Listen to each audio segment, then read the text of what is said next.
back to the show, Aaron. We're in it. Dude, we're in it. Bam. Yeah, so we're going for a lightning round here at Longevity Now Conference, the all-star episode. Not my specialty. I know, me either. It's gonna be Well, the first, an interesting go. Dude, the first two I did ended up being like 35 minutes. I'm like, God damn it, we should have just went an hour and made a normal episode of it. But now I've got it down to about 20 minutes. Perfect. I took out a few of my questions that I had earlier on. So what's your name and what do you do? Aaron Alexander. Well, host of the Align podcast. That's a part of it. Rolfer, manual therapist, kind of like a hybrid of physical therapy and manual therapy, has been something I've been doing for the last 12 years now. And that's evolved with various movement practices and just working with some really interesting folks that I've gathered a lot of interesting information along the way. So here we are. You're a body guy. Yeah, I'm a body guy, man. Yeah. I'm interested in anything that's making the body work better. Finding like structural integration is a better term than Rolfing per se. Mm-hmm. Anything that organizes your physical structure, I'm enamored by. Yeah. And that's kind of a lot like you. You know, we kind of. You have a lot in common with my brother. Have you met my brother Cody yet? Still not That's yet, so man. It's funny, crazy. dude. It's crazy talk. Yeah, I mean, I'm not that much. I'm a health guy, but not that much of a body guy. Like, I don't really get movement, sports. I'm not like, I hate working out. Honestly, I just finally had to accept that. Like, I don't like my heart beating and sweating. I do it because it's good and I like the results, but I don't actually like doing it. I think that's a story too, though, because we're already going off in tangents. But Okay. So there's like other words other than like exercise. There's like interoception, right? So looking in and feeling the sensation of your heartbeat, feeling the sensation of breath, being in tune with your meridians, if you want to speak language like that. Like you can feel deeper innate senses of your physical body that maybe some brute athlete is totally detached from. So I think that repeating that story of like, I'm not a body guy, I think you and anybody listening knows that's ridiculous. I'm stopping that. That is ridiculous, Luke's story. I'm stopping that. But I'm already worked up. In terms of just, one's innate identification and passion, I guess my passion is not that. I wouldn't say like, oh, I don't like it. You're right, that is a story. But my brother Cody, like, he is really into the mechanics of the body. Sure. Like, he doesn't give a shit about supplements, all this stuff. He's got a clean diet. Like, he's like, I'm done. I don't need to take any pills, potions, or powders. He's really into, like, how dope can my joints be? Yeah. Like, that's his passion. Mm-hmm. Natural movement and all that, which is much in alignment with your work. Anyway, I digress. You got to come meet Cody and come to his spot. Story Fitness. We'll do a thing. I think you guys would really hit it off and have a lot in common. That'd be good. Anyway, let's get on with the episode. Here we go. So what is one myth in the health industry that bugs you? Myth. Commonly held belief that you think is bullshit. Man, there's so many. So all right, so what you're saying right now, so you're talking about he's more into like how can he cultivate the flexibility and strength and integrity of his knee or whatever specific joint thing. I think the whole psychosomatic aspect of our physical body is we just don't pay enough attention to it.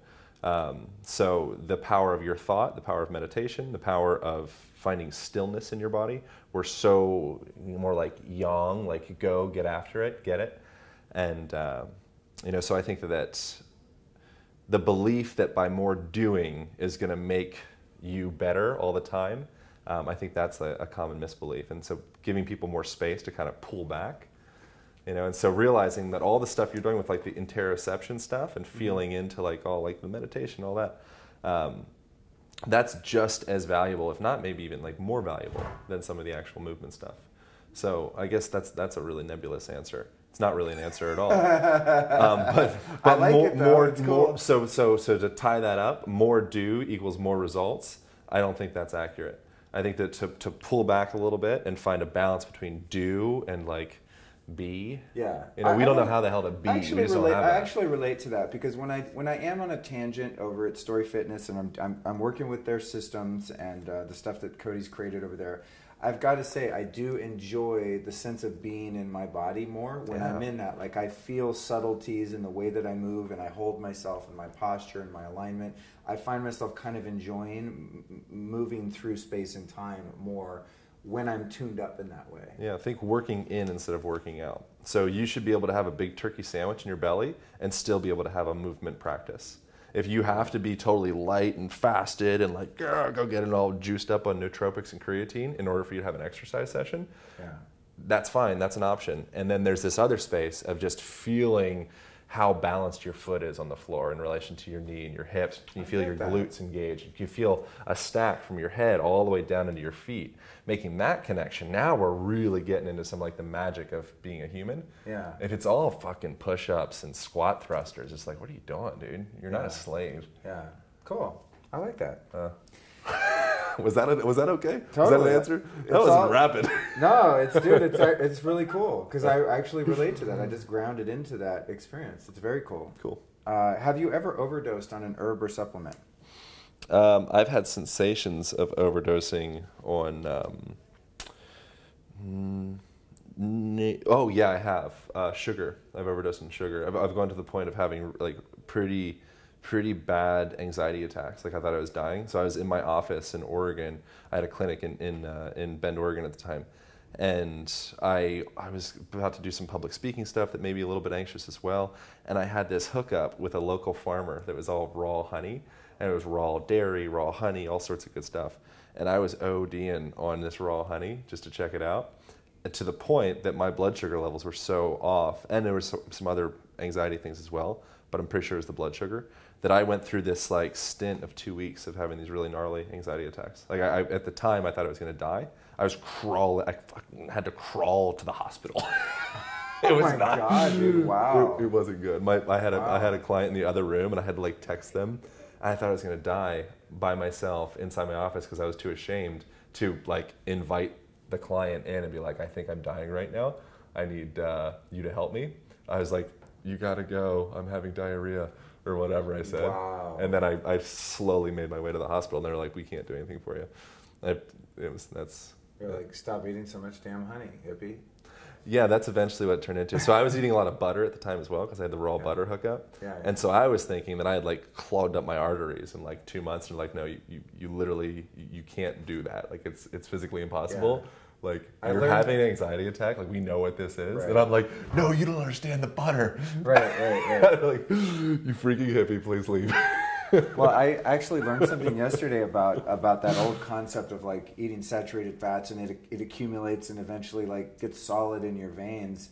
And I was with Dr. William Davis, and I was like, yeah, but if you, like, take grease and run it under warm water in the sink, it melts. So, like, all fat melts at body temperature, unless it's like Crisco or something that stays like, that axle grease kind of grease that's not natural. But natural fats melt, so it's impossible for it to clog your arteries just by default. Anyway. There's a movement conversation to that we can talk about at another time. All right, let's save it for another time, and we will, in the interest of discipline. Let's see. What's one crazy health trend that you're surprised has lasted? A thing that came along and you're like, oh God, these guys are doing that? Really? Oh, they'll get over it. But you're like, holy shit, people still believe this. Or, not a myth, but just a practice that you're like, oh wow, that stuck. Yeah, no, I'm thinking. I mean, CrossFit makes sense because it's a community, it's a gang, camaraderie. They're doing movements that work. Maybe like, shoot, man, I don't even know. I mean, CrossFit could be an answer because I did find it kind of like a little cheesy right at first. But I don't feel like that's not my heart. That's not my heart answer. I don't know. I got to come back to that, man. Okay. My best thing that I could say, I guess I'd be surprised how huge CrossFit got.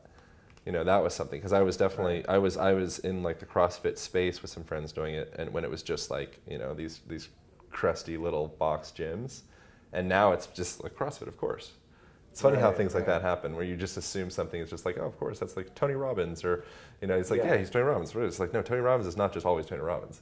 Right. Like that, he has this whole interesting life path of being not even close to that.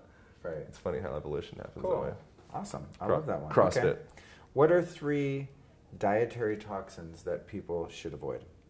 This is the question we talked about yesterday. That's true. I had the cheater thing. So I had thought about this a little bit because we talked about it. So it gets me pondering on things. I shouldn't have given you I know. I'm sorry. I shouldn't have given you a heads up on the question. I'm so sorry on that. But one of the things, this would have been my answer, just because it's a little more abstract, which I think is more fun, would be plastics and having like phthalates and parabens and all the random stuff that's snuffing off on you throughout the day.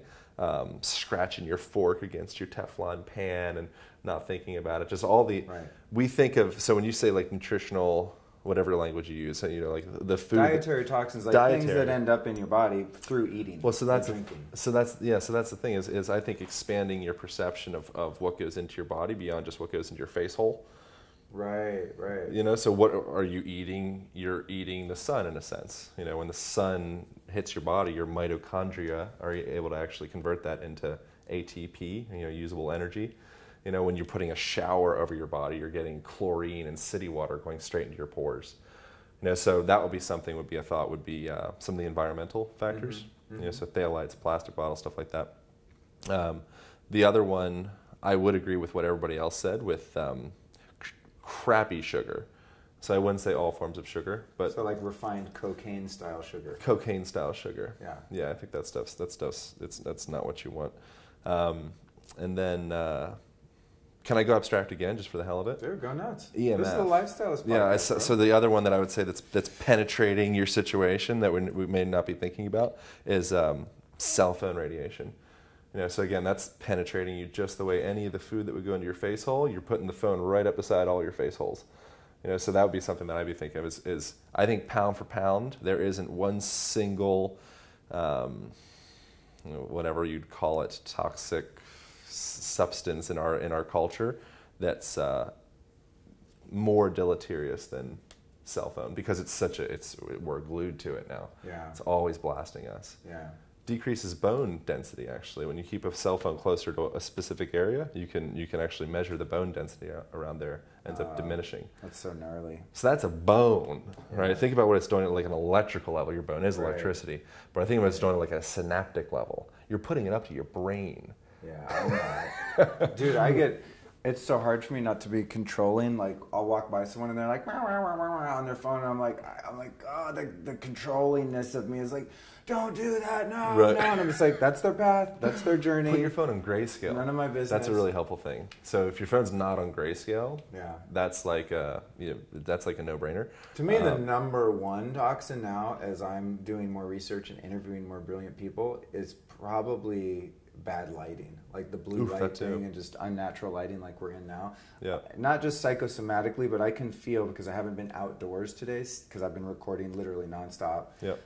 I can feel it. I'm like, I need light. I need real light, because I've made that such a practice in my life. I really make a point to get as much of my body as possible, and specifically my eyes, in natural daylight. Yeah.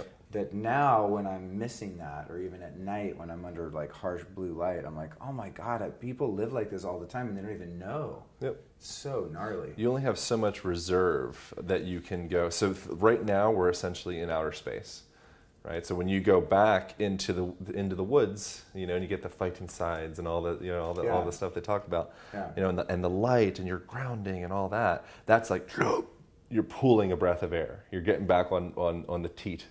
And then we come into here, and now we're around all these pathogenic bacteria and sterilization and the artificial lights and all that, you know, and air conditioning, it's deionizing the air, whatever. All this, now we're kind of like, you need to have really strong reserves, so you need to have a really robust life outside of the alien rooms. Right. Awesome. Yeah. Well said, dude. And let's see. Oh, what's your all-time favorite book? Man's Search for Meaning.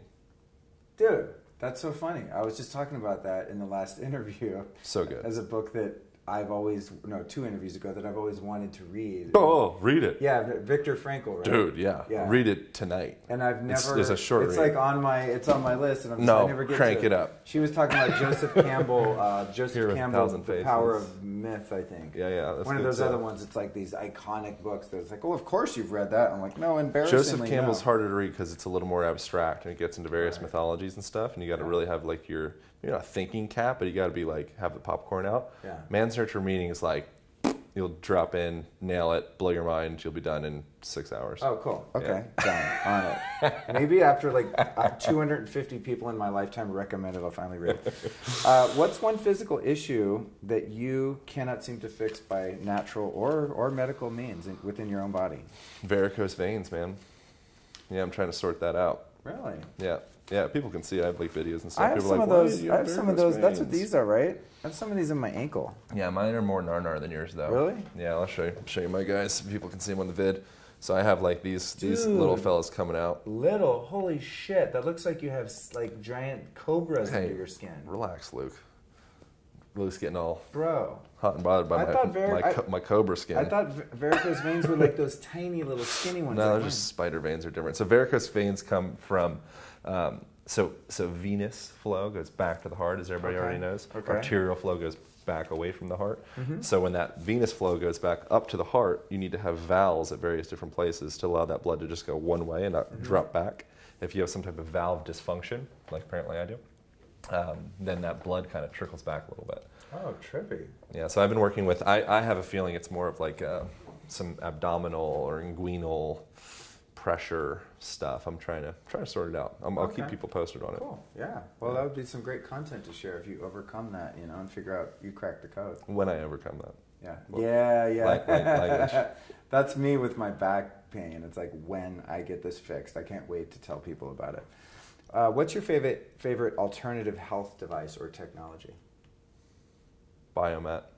Oh, love it. Yeah, Agreed. I like the Biomat. Agreed. I like because it's just a warm. It feels like I'm presently single, so it feels kind of like a girlfriend, in a way. Yeah. No, like totally. if you're at your house, because you just want warmth. It's cozy. There's like heaps of studies about this with like the monkeys and like they want to be near like a warm mother.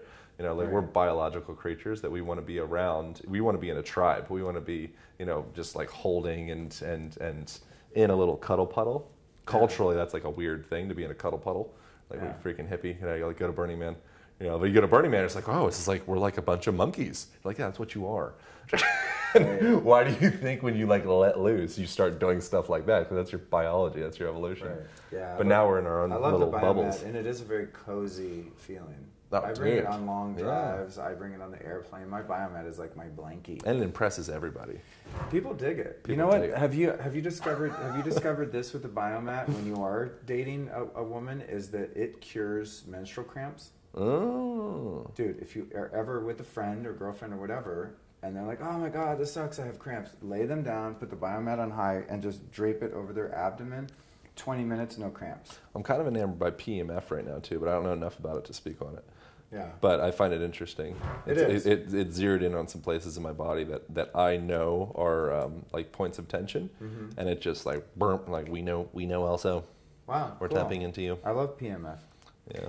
Yeah, we're just using it with the one version of it with the amp coil, which is not some, it's a different delivery mechanism of PMF versus something that fixes a horse's knee or some shit. But it's interesting technology. I've read earlier contentious ideas around PEMF in relation to spreading of cancer and things like that. Things I don't know anything about, but just people look into it and do your own research. Yeah, I know, it's trippy.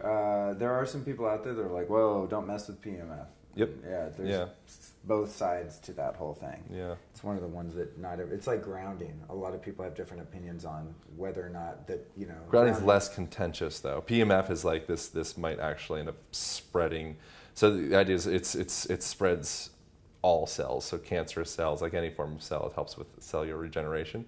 But it's not specific, kind of like antibiotics. Right. Like it's not specific to what we're going to kill, but we'll get it. It's like the other side of that. But I don't know what the hell I'm talking about PMF. To anyone, do your own research. Just do your own research. That's all I'm saying. I'm gonna find some more experts in the PMF field and work with that a bit more. Yeah. It's something I have not interviewed a lot about. Yeah, sure. What's the grossest health food that you've ever eaten? Oh, noni. No, like... Noni? Yeah, no thought fruit? Necessary. Feet fruit. I used to grow it. You did? Oh, yeah. I lived in Hawaii for 5 years. Oh, I didn't know that. Yeah. Oh, interesting. Yeah, so I used to ferment it in my kitchen, and I've always been like the weird... Now that I think about it, I'm like, that's some weird shit to do when you're like 19 years old. But I'd have it like fermenting in my kitchen. People come in and just like, oh, I'm like, dude, noni, bro. Right. It's good for you. Yeah, it does have a really weird smell. I agree. Yeah, we'll go check it out. And to take a little turn, what word do you use for God, and why do you use that word? Source is fair. I think source is all right. I tend not to throw the word around a lot, honestly. But so source, and I tend to mock it a lot as well, because I think that by applying language to something like God, this thing beyond us, it in and of itself puts it into a container inside of a box, which that's now all of a sudden you kind of squeeze the godliness out of God. So I tend to kind of like squabble around that word and not really I don't really have a word, but source makes sense to me. Whatever like the, you know, original point is and was. Yeah. Yeah. Cool. I love that. What's the most profound single spiritual experience you've had in your lifetime? Man, I had a really deep meditation, maybe just recently. It was probably maybe 4 months ago.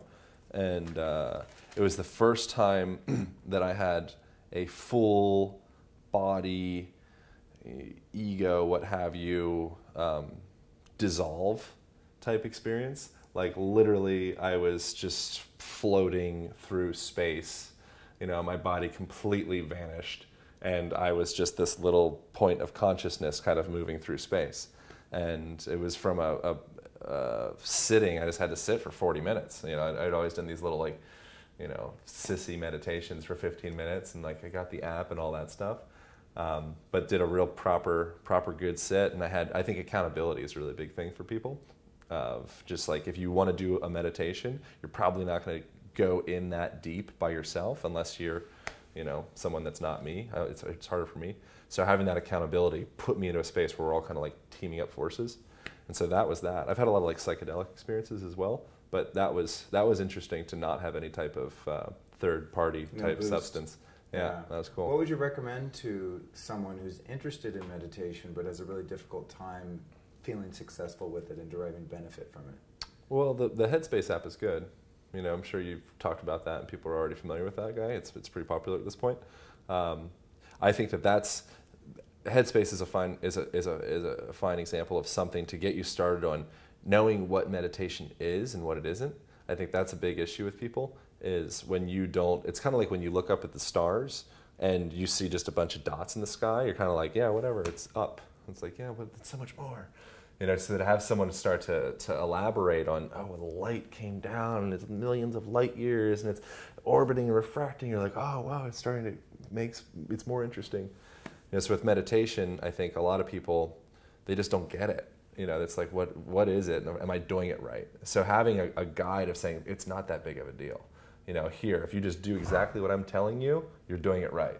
Oh, okay, cool. I think for so many people, they just think they're not doing it right. Yeah. You know, so having some type of little guidance of like, here is an example of doing it right in quotations. I agree. Yeah, I agree. It's something that evolves too. You know, you go through I've gone through different styles and different methodologies and, you know, finally rested on one now. It's been a few years and it's like, wow, what is the one? Vedic meditation. All right, cool. Yeah, mantra-based meditation, 20 minutes twice a day. I'm actually due for my afternoon one after we're done. Dude, I find the Vedic meditation more challenging to continue with the mantra. Do you say what your mantra is? You're not like TM about it, are you? No, I'm TM about it. Oh, you are TM about it. All right, cool. Yeah, it's funny. I mean, it's a Sanskrit word apparently, but it's more of a sound. I mean, I don't even think about it as a word. All right. Yeah, it rhymes with him. All right. But it has another consonant in it. For people that don't know what we're talking about, so transcendental meditation, they give you a mantra, right? And then you don't talk about it in a Woody Allen movie where he's like, "Oh, I'm not going to tell you my mantra. I forget the movie." Right. That's when I first heard about that. I was like, "That's stupid." Yeah. But it's an ancient tradition. It's like your sacred little sound and word that's given to you by your teacher, and they, I guess, intuit it, and that's one that's right for you. Much like maybe the Ayurvedic doshas that we were just, you were listening to in my interview with Sahara Rose. It's that kind of thing. Like they're able to, I guess, sense like what your type is and what's going to work for your brain to sort of distract it, to allow you to dip into that transcendent place. It would evolve as well, I'd imagine. Well, that's the thing. In Vedic, I mean, there's other levels. Like my teacher is like, "Hey, when are you going to do an advanced one?" And I'm like, "I don't know. I like where I am." He's like, "Yeah, but there's more, And then the next phase from the mantra that I have would be an advanced mantra, which I think has more syllables in it. Yep. Mine's just one. And then at that point, it becomes less transcendent and less spacey, from what I understand, reading about sort of the description of it. And then you're able to more carry that meditative state into your daily affairs. Yep. So that the meditation is not so much like a set-aside time. You set aside the time, but then you stay within that space, but you're still in the world and not of the world, and able to proceed with that level of consciousness. People can play with that at home too, and go through different vowel sounds and kind of like singing in general. Like I recommend, this is going out there, maybe not for your listeners, but finding a kirtan, and just going in and just wailing at a kirtan, because you got 40 odd hippies in the room. No one knows that your voice is the one that's coming out unless they call on you, but if you keep your head kind of to the side, they won't do it. that's a really beautiful option or example of being able to explore all these different sounds and also hone in your vocal cords. It's helpful with snoring. It's helpful. It's like, it's been shown to increase natural killer cells and, cultivate your immune system, like blah, blah, blah. Anything that's good for you, like just plug in the scientific study of this helps with this. Right. And it's like, singing in a group will do that. Yeah, I think that's plug why, it in. I think that's why I like Kundalini yoga and it wouldn't be something I normally like, but because the singing is very rarely in English, I can get into it even though it's kind of hokey. I'm not like, because sometimes there are English songs and I'm like, oh my God, this is so embarrassing. Like I literally have to leave the room. This is too whack. I can't buy into this. But if it's in Gurmukhi or whatever, the Kundalini, like the Sikh language or whatever it is, I don't even know. I'm like, this is cool. I know that the words are positive. They're like, glory be to God. Like, they're holy words. Sometimes they do some froofy ones where like, you are my little sunshine. Yeah, that's what I'm saying. Yeah. And I'm like, whoa. I know. Your little sunshine. I've discussed this with some very prominent Kundalini teachers, and they're like, I get it, just roll with it. So, yeah. But when it's in Sanskrit or when it's in another language, I'm able to dip into it, and my mind doesn't chew on it or judge it because I really don't know what it's saying. And then so I buy in and I sing, and I feel really good about that. That's the same conversation with being wordless with God. That's what. So apparently, when people ask Buddha, what is God? That's how he'd respond. Yeah, dead air. Radio silence. Yeah. Well, on that note, then on to the next question: do you pray in the traditional sense, and if so, what does that look like? I have a gratitude journal. So in that guy, I guess I do. So I do every morning and every night. I have my just kind of introspection and kind of going through the catalog of things that I'm really grateful for in this world, and it's just so much, and it's what I find with that is the more that I cultivate that practice of gratitude, and it sounds so cheesy because so many people are talking about it, and I'm so glad that they are.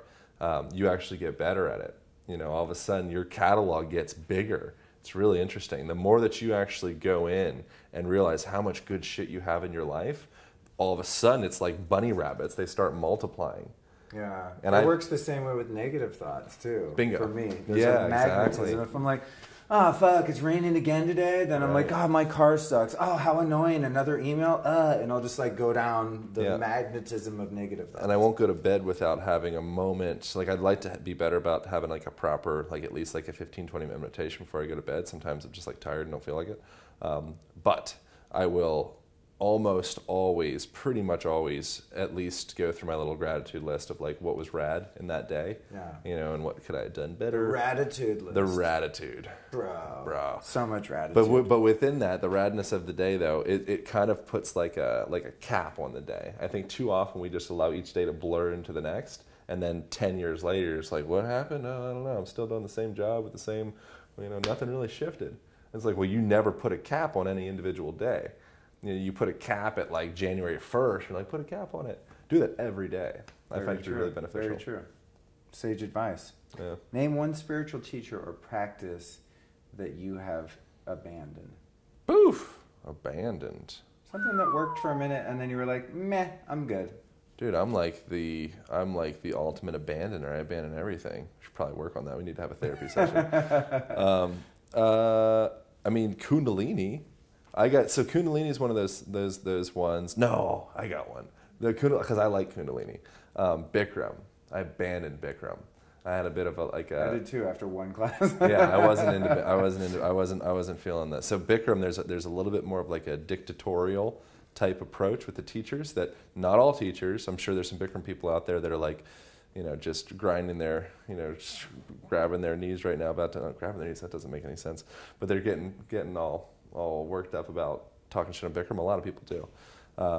But the tendency of people oftentimes with that is to be a little bit more like, just get in the pose as opposed to really looking at the subtle mechanics of that pose. And so I prefer like a Iyengar or something like that, where it's just all about the mechanics. And so Bikram, I kind of like a little bit of like a not the best kind of walk away from it, because I was kind of like, I don't know, I didn't drive well with the teachers. I was like, I think you're hurting people. And they're like, point the door. Like, I'm out. Yeah, I did it once in New York in the Lower East Side. It was next to my hotel. I was like, I just need some yoga, and I'm in the class, and I was like, I can't fucking do this.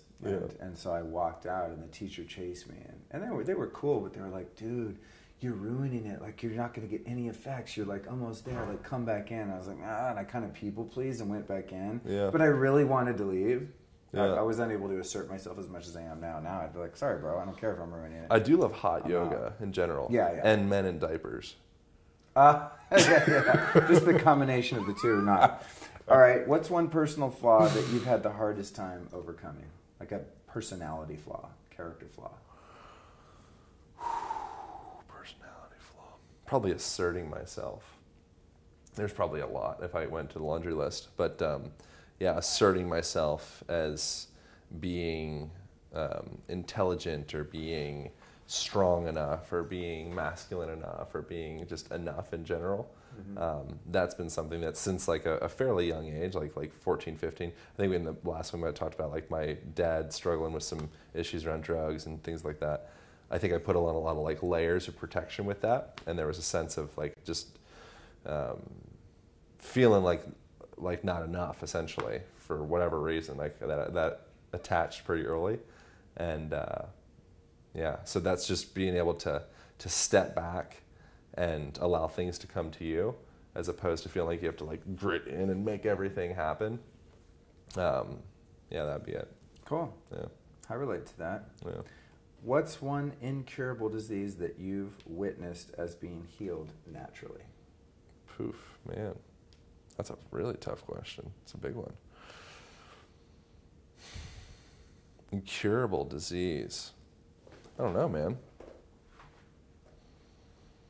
I mean, I think that I find depression or any type of like alcoholism or addiction to be pretty interesting with that. Mm-hmm. And just the rapidness of cure is kind of a funny word, but the rapidness of change that can manifest if the right environment and the right circumstances all come together. You know, so I've gone through some experiences like sometimes we get so stuck in our patterns. You know, like 80% of our daily experience is just all pattern based.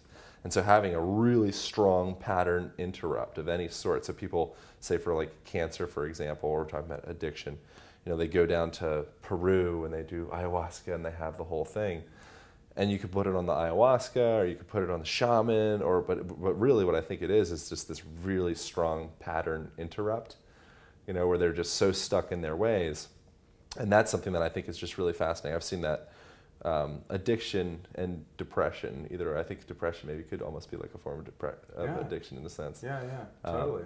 Yeah, that's something that I've seen with several people, and I've seen it with pretty good speed as well, which is a pretty interesting thing. Like you have that one strong pattern interrupt. It's usually either near-death experience, someone close to you has one of those. You travel or you eat some drugs of some sort, or you know whatever it is, but it takes like a grab them and shake them up type thing. It's really fascinating how our biology goes, oh, okay, change up the script. Well said. That's a great example. Yeah. Give me your top 5 deserted island albums. Dude, that's the hardest question for me in the world. I stranded you on an album, and I'm like, all right, you can have any 5 albums on vinyl with like a proper turntable, old school amplifier, like best audiophile, $10,000 stereo, but you only get 5 albums to listen to for the rest of your life. What are they? Shoot. I think I'd want to bring some Prince. If I was going to go, like, I don't know which album exactly. You probably know which album I went. No, I was never into Prince. I never got Prince. He's like one of the, and I'm a musician, and I've never met a musician other than myself that doesn't like Prince's music. Musicians really love Prince because he was apparently a badass musician. I never liked one Prince song in my life. Yeah, I don't have like specific albums that I would choose, honestly. The music. You can give me art. I would take artists. The music. So I can give you the description of the music that I really love. Okay. Is like it's kind of like the mantra thing, you know. Like I don't like knowing what the hell they're saying. Ah, okay. You know, so I like world music in quotation. So I like people playing Congo drums and like West African dance and hearing people stomping on the ground in the background, like throw some didgeridoo and then some beautiful woman singing over it. Like that's the kind of music that I really get off on. Interesting. So whatever that is, more indigenous music. Yeah, than like you don't secular even music. you don't even need to tell me the title of it. Just like let me hear some of that sound Yeah. of some people getting like all tribal with it. Yeah. Throw that shit in. Well, that would make sense in I'll the be context good. of a deserted island. It'll though, work too. out perfect. Like I'm picturing that. I'm like, that is good island because mine's like Rolling Stones, Pink Floyd, Led Zeppelin, Beatles. No, I don't have any. I don't have any attachment to any of that stuff. I like stuff that's just like it feels visceral. Yeah. Like it feels like ugh. Yeah. Past lifetime shit. Some past life shit. What's the craziest thing you've ever done to be healthy? Oh, dude, no brainer. Well, so I finished up a 3-day fast. Every day I was doing salt cleanses. So you ever do this? Mm-mm. Okay, so I was doing. I think it was. I have to brush up. I think it was 3 heaping tablespoons of salt. It's, like super spiritual sea salt, whatever. And then a warm bottle of water, and then you drink that, and you get raging diarrhea afterwards. And then you just lay on your side and massage your belly in a clockwise motion, and then you shit your pants for like the next hour. It's very pleasant. And then on day 3, then I did a coffee enema by myself, and I'm like curled up around my toilet essentially to not make too much of a mess. Yeah. One of the lowest points of my life, I would say. But I felt phenomenal. Yeah, totally. I was like becoming so spiritual. Yeah, that's cool. Yeah, the coffee enemas are weird because you can have like sudden impact. You're cool and you're like, oh, I'm dealing with this, I'm holding it, and then you're like, no, I'm not. Yeah. Yeah. Don't do the coffee enema away from the toilet. Very, very good advice. What's the number one spiritual principle that you would advise people do their best to live by? Take yourself with minimal seriousness. I can tell you've got that one down. Don't get all freaking. Yeah, but don't it's still a take yourself dance. too damn seriously. Yeah, man, that's the big thing, especially in the worlds that like you and I occupy and various folks, where it's like the millennial generation as well, where it's like you are your brand and all that stuff. You spend so much time staring at yourself. That's new. There wasn't a time. This is so new that you spend this much time staring at selfies of yourself. Right. Yeah, totally. And so with that, it's a really slippery slope that we're all kind of navigating together. It's all new territory that we're all navigating together. And with that, it's just like pull back and realize that like when you are driving by that homeless person that is, just vomited on himself, that's you. That's a part of you. When you look at Trump and you're like, he's such a whatever, it's like, that's you, man. Hitler, all of it, like all those different parts that you're maybe uncomfortable with. The reason you're uncomfortable with them is because you can feel that within your own being. Dude, so true. Yeah, so if you get too caught up in that one little card that you hold up, and you smile and say, "Here I am, I'm a freaking whatever my title is," that's a really slippery place to be in because you will lose it. Yeah, so true. And where can people find you on website, social media, etc.? Well, Align Podcast is that's kind of like that's all the social media, and people can tune into the podcast and hear Luke and various interesting folks on there. Yeah. Great show, great guest. Yeah. Oh, no, I'm not. No. Yours was great though, dude. I was so stoked on yours. That's hilarious. No, I didn't even mean it like that. I'm just like every time I see you come out with a new show, I'm like, damn, bro, like you get some really big names and great guests. You have a really quality show. Yeah, I appreciate that. Yeah, man. for sure. That's hilarious. Yeah, especially the one. No, I really loved yours though. I really did.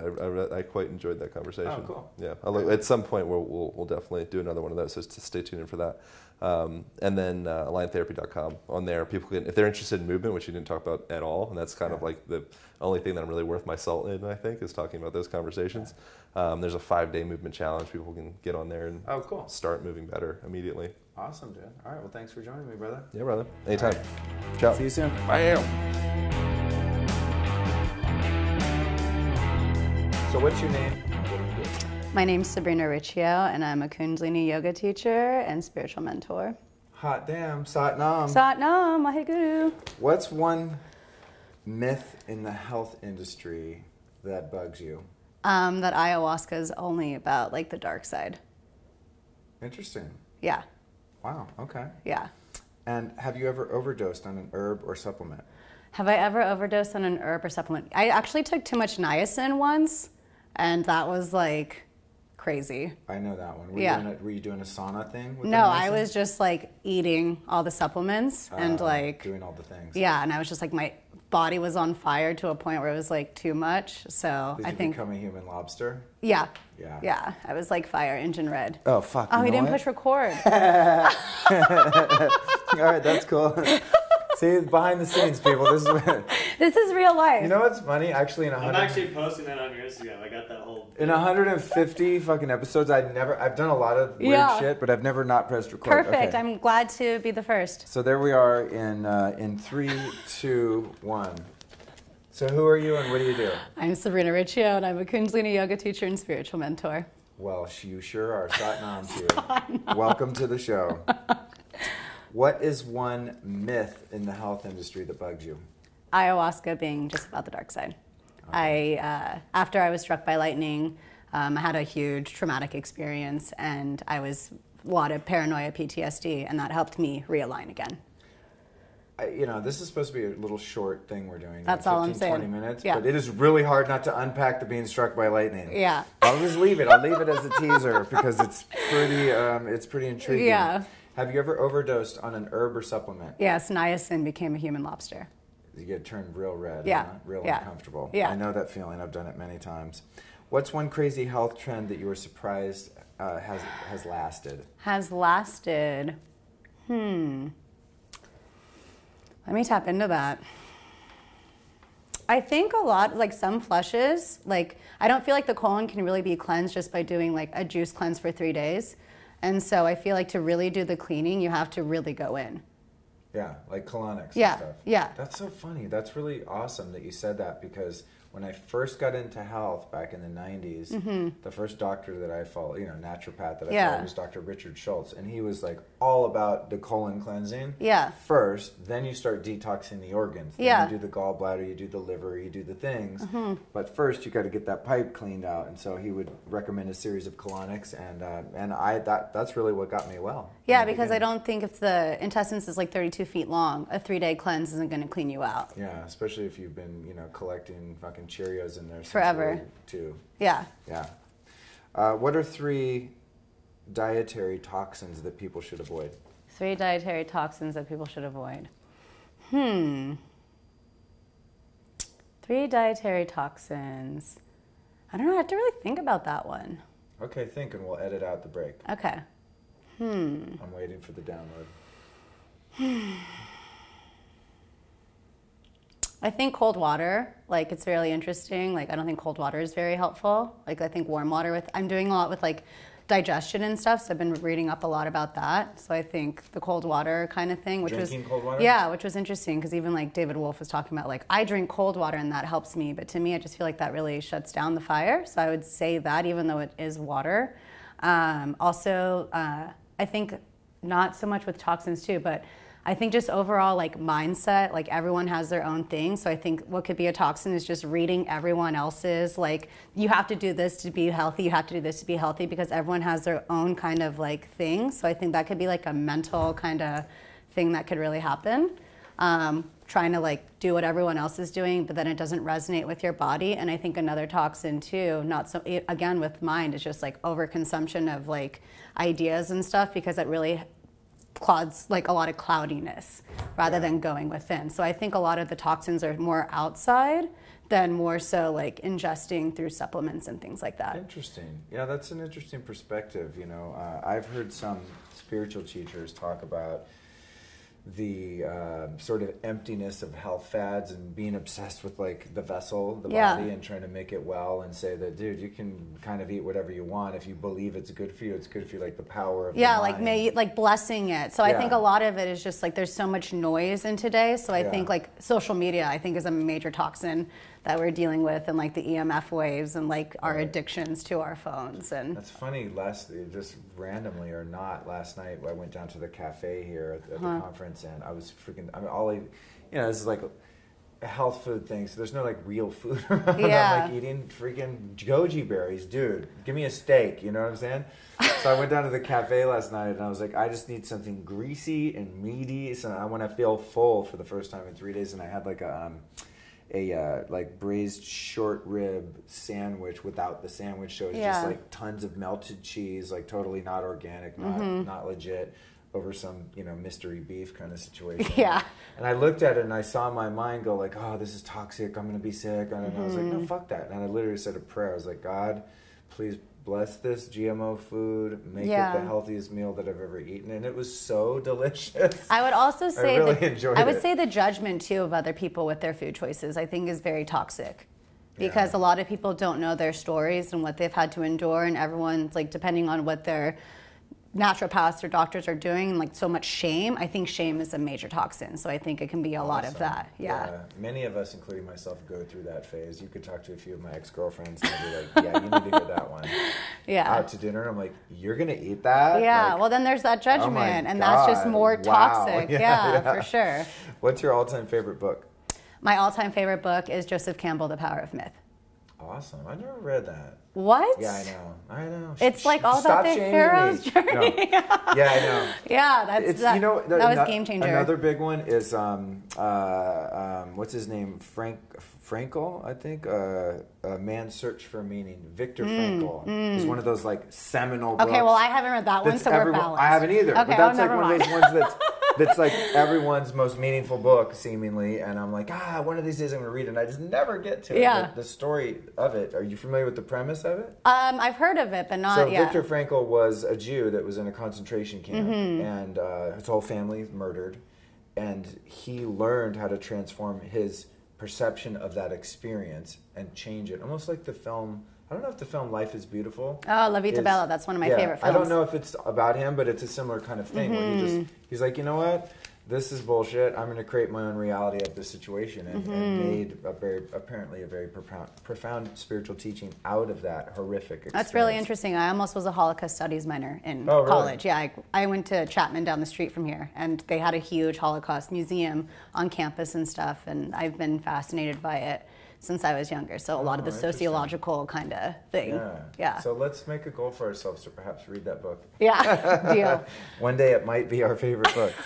What's one physical issue that you've been unable to overcome yourself using, natural or otherwise interventions and modalities?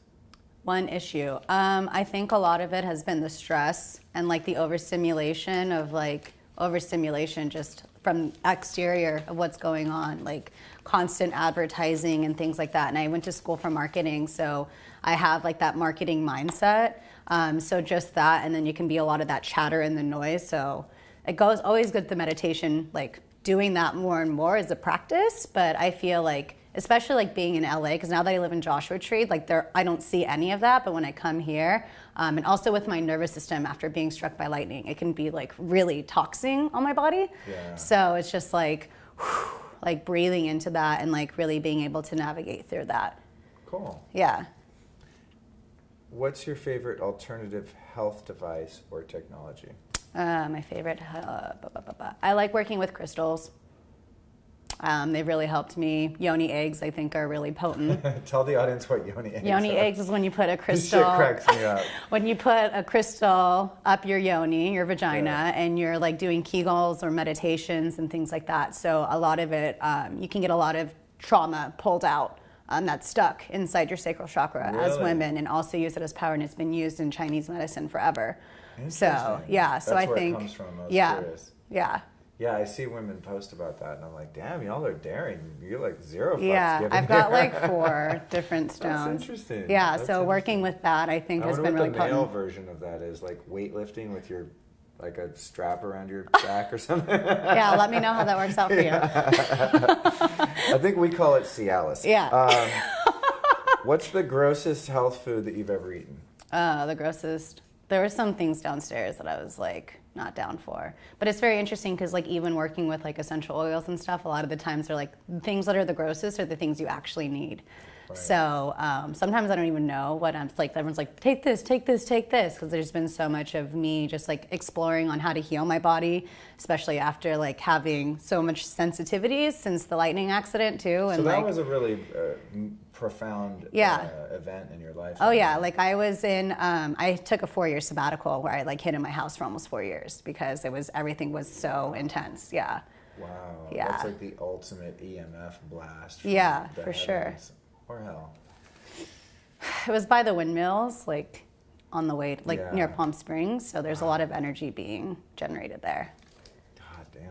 Yeah. Which brings me to my next question. What word do you use for God and why? There's so many. I use God, I use universe, I use goddess. I grew up kind of Catholic, so it was always that God kind of thing. But sometimes I use great spirit. So I think it all depends on, I see it all as universal. You know what I mean? So it's just kind of whatever is flowing through me in that moment, I think would be the biggest thing. So growing up Catholic, as you started to explore, you know, other realms of your spiritual self and study Joseph Campbell and these different things, did you have to reconcile and like release yourself from that theology and that belief system, or does it? So it actually has gone. Correspond it's with gotten clear because now I've connected more so with like Mary Magdalene, who was like Jesus's lover, and seeing their whole twin flame kind of relationship, and seeing like how she was just kind of like ostracized by so much of it. And then even with like the saints of Catholicism remind me a lot of the gods and goddesses of other religions and societies too.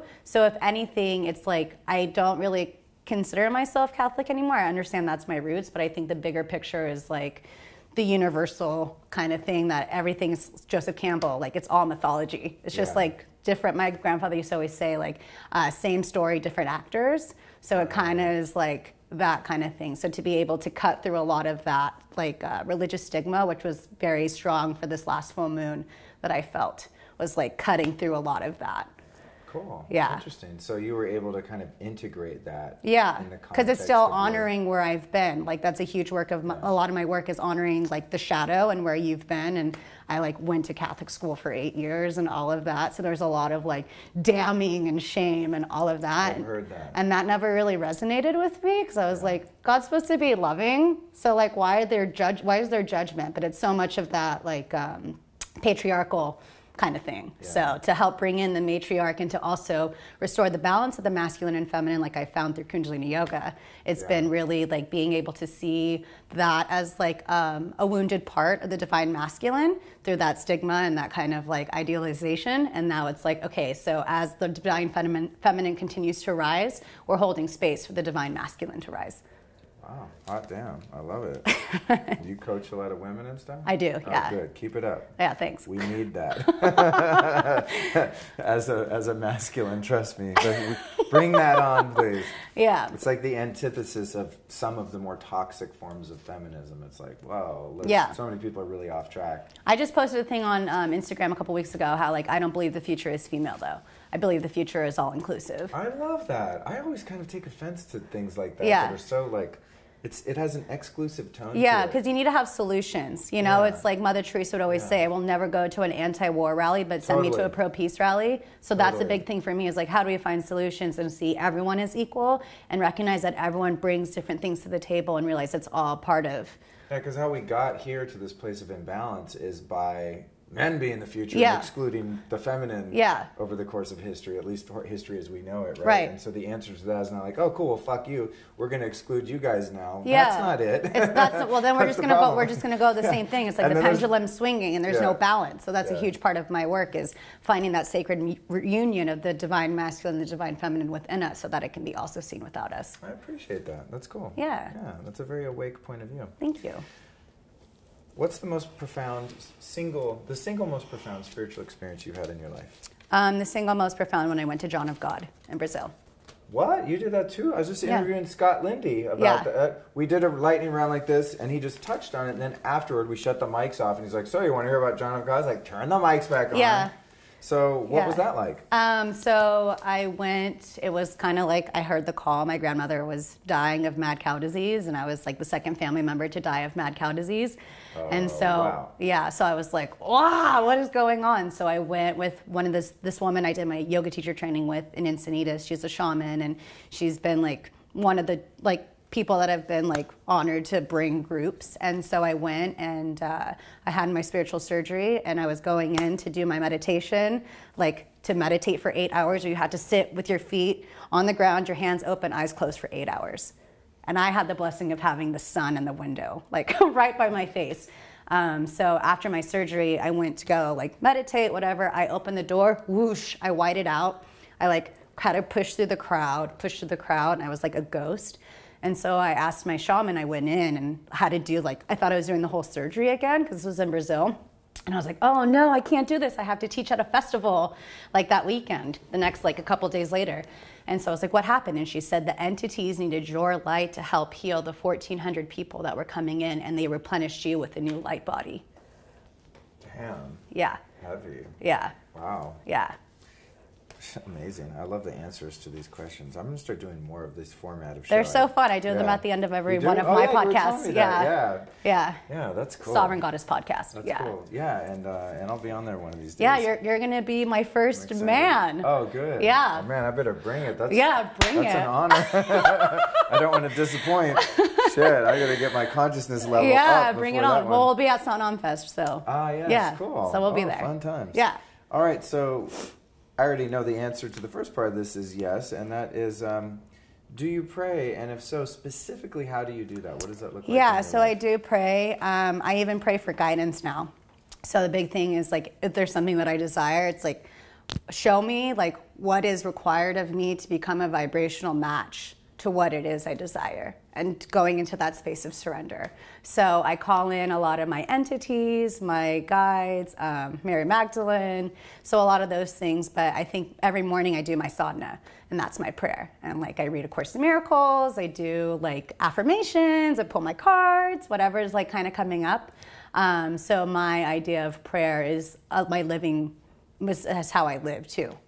So seeing everything as like, may you be blessed, or like doing my best to transmute and uplift, because the spiritual name I was given during my training was Shivinder Kaur. So I'm the lioness who transmutes negativity and generates a new world by embracing God's light. So I do my best to like, I can navigate through that now and see that space and like transmute. Awesome. Yeah.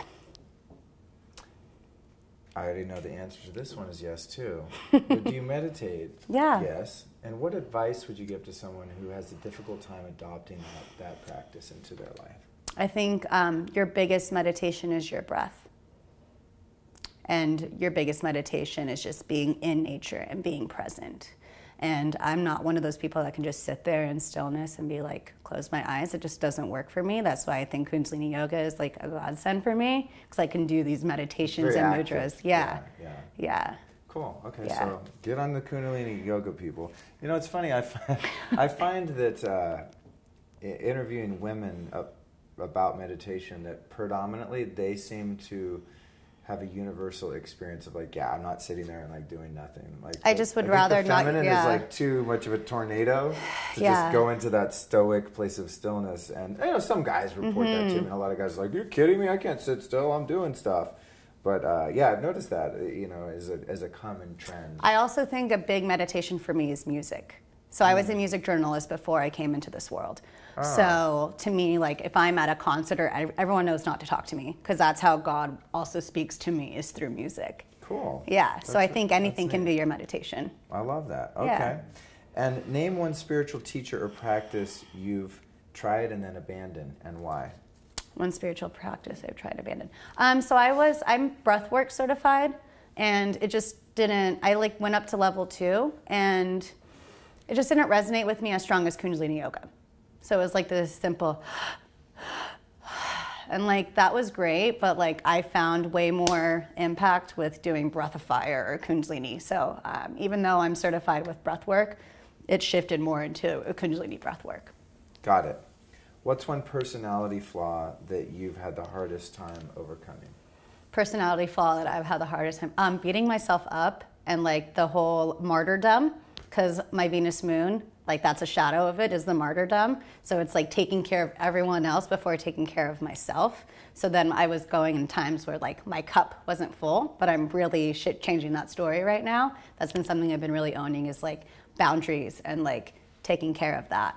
So being like, no, thank you. And like really honoring my space. Dope. Yeah. What's one incurable disease that you've seen healed naturally? Through myself? No. Or just in general? Observing. Or yourself. Either John way. of God. There were people that were blind that were able to be seen, that were able to see. In front of you? You Yes. saw that happen? Yes, yes. Holy shit. Yeah. It's like super potent down there. Yeah, you know, I've always had this, with the John of God thing, I've had to draw, mainly I have back pain. And I'm Yeah. like, dude could probably fix it by shoving some freaking hemostats up my nose or something. Yeah. Well, that's a lot with like past trauma. Yeah. Yeah. Totally. But then at the same time, honestly, I'm like, that vibe is like, I sense this, there's like a little darkness there that I'm like, and I never go. I never do it. Yeah. So See, it's with me, like I fully embrace shadow work. I feel like that's where there's no lotus. And so there's big transformation. That's something I'm very passionate about sharing, is to honor the shadows, because that's where I feel like you're really supposed to show up in the world. That's how you really. See, it's not mine. Oh, just collectively. Like, so then, I'm best friends with mine. I'm shadowy as fuck. I just mean like, I'm throwing shade big time. No, I'm seeing the whole scene down there at the spot in Brazil. I can understand that. Well, There's that's like where discernment comes, there's right? a pole, there's a pole, and then there's like either a not, it's not a never, it's just a not now. Something feels weird with Yeah, I feel like you'll know. You know when you know. Yeah, maybe when my back hurts enough for long enough. Yeah. What are your top 5 desert island albums? The end of the world, you're stranded. Hands down. You get 5 albums. Okay, Pink Floyd, Dark Side of the Moon. Me too. That's one of mine. Like, hands down. I saw Roger Waters play with my dad. Oh, God, you saw a desert trip. Every time he does that tour, I find out about it afterward, because I'm not subscribed. I don't gotta read the LA Weekly. Yeah. I'm not like subscribed to any newsletters, so I have no idea what's going on. Watching that with my dad changed my life. Oh man. Yeah. So fortunate. Yeah. So for sure that one. I would definitely say Alina Baraz. I love her. Oh, don't know that. Yeah, she's like really great, and she's with a producer named Galamantis, and they created it's super good. It's like very divine, feminine, like best vibes. And then to go back to honor my rave days, I would say there's a Cascade album, It's You, It's Me, and Strobe Light Seduction. Those were the two. Strobe Light Seduction, that's funny. Those are my title. two. Yeah, those are my two. And my last one, I would say TLC, Crazy Sexy Cool, because that was supposed to be my first concert when I was 5 years old, but I burnt her boyfriend's house down on my birthday. Damn, I hate it when that happens. Yeah, it's shitty. Toxic love, every time. Rest in paradise for that for her. Yeah, that's funny. You're so young. It's I'm 47 now, and it's interesting. Like someone will mention a reference like that. I'm like, TLC, you were a little kid. I was like, dude, I was a grown ass man by that time. You know, it's I'm funny. 29, so it's funny. That's cool. I was 5 years old and I went to that concert. That's hilarious. Yeah. What's the craziest thing you've ever done to be healthy? Craziest thing I've ever done to be healthy. Craziest thing I've ever done to be healthy. I think like I would do like cleanses after cleanses after cleanses after cleanses, and just like really like wear my body out. So I think without really like having proper like knowledge or like doing it properly, like we were talking about like the niacin and like things like that. I think that would be the thing, is just like really like stressing my body out to do these cleanses, overdoing it, without having time for my body to. I know nothing about that. I've always been very balanced and moderate in my approach to health, so I totally don't relate. Psych. Lastly, what's the number one spiritual principle that you would advise people make an effort to live by? Number one, I think the biggest thing is honor the journey, trust the process. Just like that whole kind of thing is like honor your human experience, because there is such beauty in the darkness and there is a lot of healing. So I would say just be present and like trust and know that the universe has your back, and like things are unfolding as they should. So it's to get out of your own way and like cultivate more of that sense of faith and trust and inner knowing that like all is unfolding exactly how it should, and it can come with ease and grace. Love it. Yeah. Thank you so much. Okay, in closing, where can people find your website, social media, any of that for stuff? sure. So they can find my website at sabrinariccio.com, my Instagram at Sabrina Riccio, and then the Sovereign Goddess podcast. How long have you been going on the podcast now? I've had the podcast since November 2016. Oh, cool. Same year I started. Class of 16. Woo woo. Yeah. Rad. So I just like to talk. I'm a double Mercury, like I am Mercury. So, and I feel like conversations are pretty natural to me. I understand. Yeah, but I keep. You're a good talker. Thank you. Yeah. You didn't like labor over the answers, even though you didn't know the questions. You know? Yeah. I was ready for the suspense. Cool. Awesome. Well, I'm gonna have to listen to your podcast. Well, and I'm excited to be the first dude. Yeah, it was that was like the biggest message I heard from my ayahuasca ceremony. Was the last message I heard was to like start bringing men on, especially because like the sovereign goddess. But as a sovereign goddess, I get to make my own rules. Absolutely. Yeah. Good point. Yeah. Well, thanks so much for joining me. Thank you so much. Episode. That was great. All right.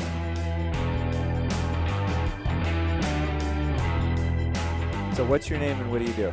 Sahara Rose, author of Idiot's Guide to Ayurveda, Ayurvedic practitioner. Ooh, nice and concise. I love it. And what's one myth in the health industry that drives you crazy or bugs you? I think there's a lot of demonization of fruit. I know that I did not eat fruit for a really long time because I was afraid of it. And I think now, because of medical medium, a lot of doors are opening up to ways that we can incorporate fruit into our diet without being fruitarians. Interesting. Yeah, I'm like scared of fruit. Oh, I was too. I eat berries, but if someone's like, "Hey, want a cantaloupe?" I'm like, "Oh my god!" Right. All that sugar, Yeah, but then I'll like go crush berries and like half a green apple. But then I'll go crush like a whole pint of acai or something that has like cane sugar. It has like 25 grams of serving. Right. And I'll have like 4 servings all in one night. Yeah, I'm like, but oh, I won't eat an apple. Yeah, a jar of almond butter, sure, it's just fat. Like, don't worry. And I'll eat Right. it all, but like an apple, like, no way. But Right. now I'm like realizing there's so many minerals I was missing in fruit that I didn't have for so many years. That's cool. Thank you for reminding me of that. Yeah. I have a basket of fruit in my hotel room that was there. One of those. I little know. I welcome- saw your bananas on your story. Oh, one of those I was little like, welcome. wow, One of those Luke little Luke welcome. eats bananas. Badass. I just kind of started. Yeah, I was like That's bold. I was anti-banana for a long time, and I was like, hey, let me live a little. Yeah. Okay, have you ever overdosed on an herb or supplement? An herb or supplement? Yeah, where you had negative effects from something that was supposed to be good for you. Actually, the first time I took Sun Potion Ashwagandha, which I take every day now, the first time I took it, I guess I wasn't used to it. And I felt like my heart was kind of racing and I felt like kind of hot. But I think it was like just because it was such a potent herb and I obviously needed the medicine that it was providing me with, that I was feeling it. And I was actually on my way to go see Danielle Laporte's White Hot Truth. So what a crazy thing that you asked me this and I'm sitting on the chair that she was just sitting on. Oh, that's funny. Yeah, and I was like, oh my God, am I like allergic to ashwagandha? What kind of Ayurvedic person am I? Because I was like feeling it. Right. Yeah, you're supposed to be like just But down now I with that take it easily. every day and it's fine. So obviously like whatever adaptogenic, transition my body needed worked. Right. There was a little modulation there. Yeah. Okay, excellent. What's the craziest health trend that you are surprised has lasted? I think just this whole like keto thing, especially with the exogenous ketones, it's something I even got sucked into, but it's not working for people and it's like super apparent. Like I think it works for like a really small percentage of the population, but we're still like, oh, like go keto this, keto that. And especially with the exogenous ketone powders, it's like, it's an MLM. That's why people are sharing it with you because they're getting paid a lot of money for it. So I think that bubble is going to be bursting soon. Cool. Good one. Wow. Yeah. I'm so surprised by people's answers because I'm asking a number of people, as I said, the same exact questions. And I'm like, oh, I know what they're going to say. And then I get surprised. What I'll tell you though, actually, here's the next. Everyone in an unrelated way, in kind of a 100th monkey sort of way, has answered this one the same. What are the top 3 dietary toxins that people should avoid? Toxins, sugar. Ah, that's the one everyone says. Of course. And I'm like, oh my God, I suck because I'm like, I still eat sweets, like honestly, and not even like really healthy ones all the time. No, you need to be on that monk fruit life. What are you doing? Yeah, I know. Yeah. I know. Sugar is like my Achilles heel. It's just sometimes the craving gets me, girl.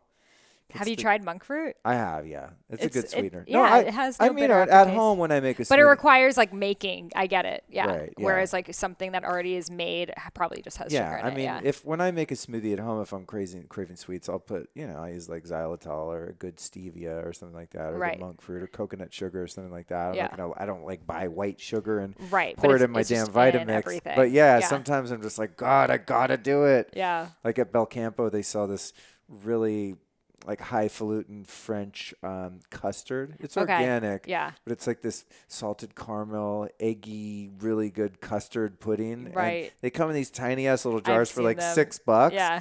And I'll crush 3 of those sitting in my car outside. It's like, You know what? When I And was it has cane sugar, but it's a lot of sugar. when I was with Scott of Sun Potion downstairs, like we were trying the chai wan prash, I ate a whole one of those he told me you during ate our interview last He night. told me you ate the whole thing while talking to him. Yeah, he's I like- had like one bite. I was like, "Whoa, this is sweet." He's like, dude, that's 12 servings. While he was talking, I was like, you could hear on my mic, like, yeah, it was embarrassing. Okay, so sugar. Sugar, dairy, gluten. Okay, good. Is that what everyone says? No, it's amazing. Yeah. No, but sugar's the constant. Okay. Now, as I said, I interviewed Dr. William Davis, the author of Wheat Belly and like the founder of the whole Wheat Belly Okay. phenomenon. And he totally schooled me on gluten because I thought, here and there I can get away with it. He's like, no, dude, you can't do it. Yeah. It's just not happening. So I'm with you there. What's one physical issue that you have not been able to fix by natural and alternative means? Like some problem you have that you just can't get to the bottom of. I truly believe I've been able to solve most of my problems. Wow. I have no more problems now. I'm kidding. I mean, this isn't really a physical one, but just like anxiety and like work, but it's like work related anxiety. I know why it's there because I'm working all the time. But yeah, so just a reminder of like being more in nature and like not, it's like when you're building a business, it takes up so much of your time. It's like you're in this constant giving and growing process that it's like almost like I'm like, okay, I'm teaching everyone else how to be healthy and I'm not following those things that I'm doing. So yeah, sleeping late, being on my laptop late, those are things that I still need to definitely solve. Okay. Yeah. Got it. That's you and I both. What's your all-time favorite book? Favorite book? I love the book Shantaram. Have you heard of it? No, I haven't. It's like this amazing autobiography of this guy. You'd actually love it. So he was in jail in Australia and he escaped from prison and he just kind of like snuck on this ship and it went to India. And he ended up in Bombay, India, and he had no money. So he ended up in the slums of India. And to survive, he just started kind of like dealing drugs just to like get by. And then he noticed in the slums, like people would have like all these like just like cuts that would get infected and they'd die from it and like all of these things. So with the money he would get from drug dealing, he kind of became like the doctor of the slums. And it started growing and growing and growing. And every day there would be like lines of people to see him. This guy is not a doctor. He's like a convict. He just had a first aid kit and knew how to use it. And just from those easy things. So then it's like the whole thing is like, he's selling drugs that are like hurting people, but he's also helping so many people. So like what's right and what's wrong. Wow, cool. It's That good. sounds amazing. Yeah. What's the grossest health food you've ever eaten? Grossest? I mean, a lot of these herbs taste pretty gross that I've been trying downstairs. They're not the tastiest. Just don't name names. You're going to be disparaging against No, I'm kidding. They're not here though. Oh, okay. So just herbs in general. There's definitely some pungent herbs. I mean, drinking castor oil is never pleasant. Why do you drink castor oil? It's part of Panchakarma, Ayurvedic Panchakarma. Do you know what Panchakarma is? I've heard of that, yeah. It's like the ultimate detox treatment in Ayurveda. Right. So before you start, you drink castor oil to basically clear your body out. And then throughout that week, you're basically putting ghee in like every crevice of your body. Like you're drinking ghee, it's in your eyes, it's in your nose, it's like being massaged in you. You're doing like enemas of ghee. Enemas? Ghee. There's like ghee everywhere. Damn. And I was doing it like in India in the oldest Panchakarma center that I actually escaped after a few days because it was so intense. It was And too hardcore. there's no electricity and you're like literally like sleeping in the jungle. It was like, oh my God, like I want to be healed, but this is a little, sometimes you do things you're like, why am I putting myself through this? Cool. Yeah. All right. Wow, that's amazing. We can count that as like the grossest food you've ever eaten. Yeah. 'Cause Ghee up my ass. Yeah. The old ghee in the ass trick. Yeah. What is your favorite health technology or gadget? See, I don't know that much about these technology gadgets. So I'm like asking you. So I don't know. What would you recommend for me? I mean, it's tough to pick one. If I had to pick, Like crystals? if I had to pick one, it's a technology. Yeah. And I asked someone yesterday this, and they were like grounding. I was like, fucking A, that's Right. a technology. If I was to recommend one technology, like a device that you have to plug in, I would probably say an infrared sauna. Okay. You know, Yeah, I love infrared yoga. If you took like all of my fucking gadgets away, the one thing I would want to keep, if I could only keep one personally, would be a sauna. Have you ever gone to sweat yoga, the infrared sauna yoga? I have not. I've done on La Brea, the hot yoga spot there that's like radiant heat. Moto? Yeah, that Okay. one, which was cool. But no, try sweat because it's that. infrared, so it's not that same like humid heat that you feel at hot yoga that like Right. a lot of people hate. You Yeah, actually Bikram I can't do. Right, you actually don't really feel it. It doesn't smell. It's like, you know, it's a dry heat, so it's Yeah. really good. Cool. Yeah. Awesome. And next up, what's the word that you use for God, and why do you choose that word? I naturally just tend to say like universe, because I feel like the universe encompasses the earth, which is truly like the mother, the sky, which is the father, you know, the wind, the water, like all of these things that are interconnected all come within universe. So I'm always saying, universe, please guide me, please show me the way. Cool. I love it. And you just kind of answered one of my other questions. Okay. Do you pray? And if so, what does that look like? That I always say, I mean, I ask for signs and I just listen and I just notice. Like if I'm in a situation, I'll just say, please guide me, show me which direction you want me to move. And then I just wait, and every little thing that people might overlook, or they might be like, oh, it's just a hardship. I mean, that's the hard thing, knowing if it's a hardship or if it's a sign. I think that's what all people kind of struggle with. Like, does this mean I just have to push forward more, or does this mean it's not for me? So I think that just takes, again, like asking for the message to be more clear and like tuning back in of like, does this make me feel expansive or contracted? Awesome. Yeah. That kind of leads into my next question, which is, do you meditate? And if so, what would you recommend for someone who has a really hard time adopting that practice? So it's interesting because I've never been someone who resonates with like the seated meditation. Oh, really? It's never worked for me. I have a very, very Shakti, feminine, that kind of energy. So, and it's funny because John Gray, again, right now is reaffirming this, but in ancient India, women were never taught meditation. It comes from Shiva. It comes from the masculine. So the masculine is like doing and then coming back and witnessing. So for a guy to meditate, it's like easy. It's like pleasant. Whereas for women, when we sit, we start to like think about different things. And that's just how Shakti, feminine energy moves. Wow. So for me, my Wow. meditation has been dance. Dance has been the ultimate form, because when I'm moving my body, then finally my thoughts can actually become clear, because I'm still in this element of movement and creation, because the female creates, whereas the man can sit in that stillness. And it's like, the man loves to watch the woman dance. And like, that's always like the dynamic between the masculine and feminine. So I always feel the most meditative when I am in movement. Wow, that's great advice for someone who struggles with that, and Yeah. I've never thought about it that way. Yeah, That's and fascinating. there's so many kinds now. There's like 5 rhythms dance. Have you heard of that? No, I haven't, because I'm allergic to dancing. So that's why you need Yeah. it more. Like dance, like tonight they have a dance party. I was like, cool. What interview can I book You're like, during I'm the gonna be dance party? coiling. I'm not walking in the fucking room if there's dancing. Like, it's just too embarrassing and awkward to even watch, let alone do. Yeah, like seriously, I've always been that way. But I think that's the medicine you need. well, you know, here's this thing though: is I'm a musician at heart. Like that's right. you know how I came into the world, Yeah. is playing music, and so And that's how you connect to music. Like, yeah, yeah. I played in bands for 15 years.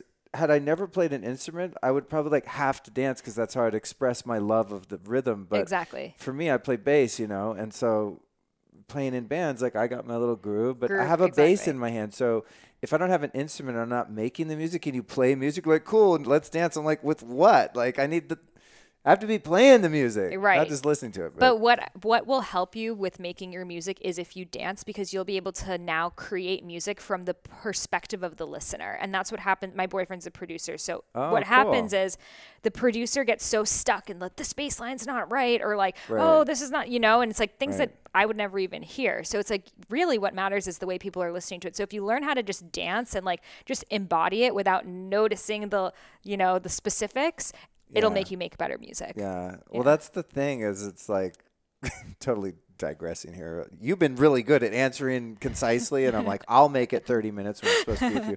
But no, when I listen to music, I mean, I enjoy it and I feel it emotionally, but I literally can't help but analyze like what instrument's doing what key it's in, when they change keys, if there's a harmony. Well, because you know the link. Once you know it, it's hard to go back. Yeah, it's weird. Like I'm like, oh, cool. There came the B3 Hammond organ, and it's gonna play 8 bars and then go out. You know. Okay, so think about all you know about health, and then your mom. What's your favorite childhood food?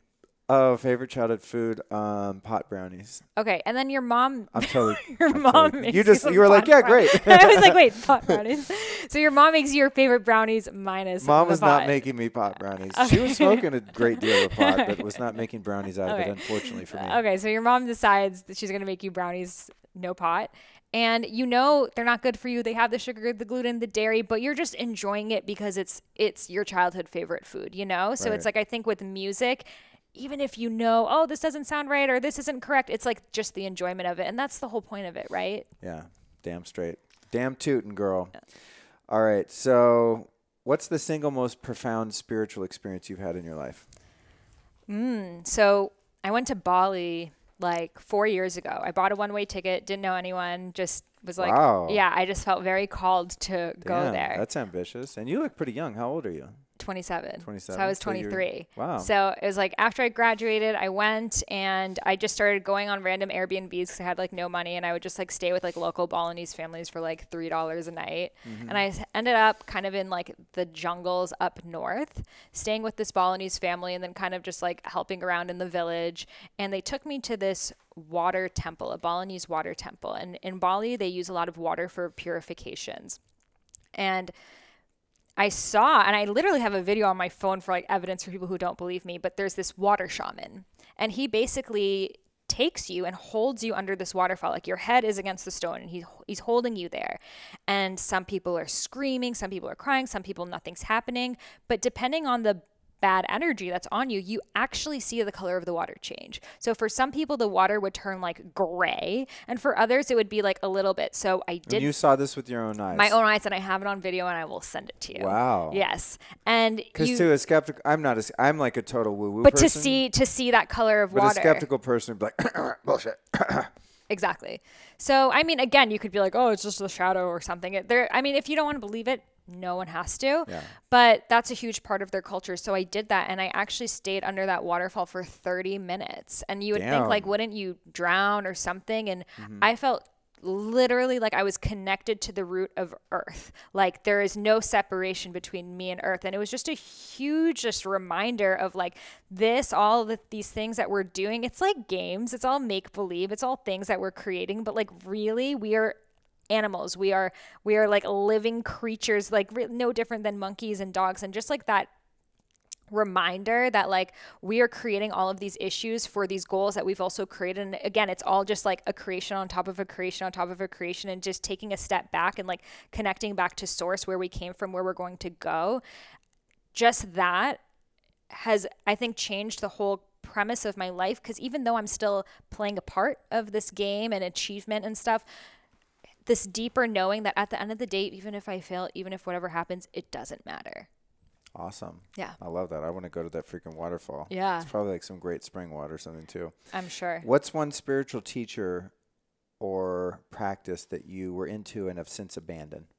Abandoned? I guess when I got into, well, this is sort of a mindset that I had. I think when I like first kind of was like, oh, I'm spiritual, I was like, oh, I'm going to be like a hippie. Because I thought like spiritual people have to be like hippies, and you have to like dress a certain way, you know, and like wear essential oils that I didn't even really like, and like be really open to like everyone you meet. Like, oh, hey, sketchy man, like here's my number. Let's be friends. And it's like, you don't. And like you can still have nice things, and you can still like dress the way you want. You can have walls, like that's okay. Like I feel like a lot of times in like these spiritual, like a lot of these older creepy guys are like, oh, you're not open because you're not like letting me in. You're not letting me cuddle with you. So you must have a block. And this happens. Hell no. This happens a lot. So then they make you feel like you're the shut off one because you're not letting them in.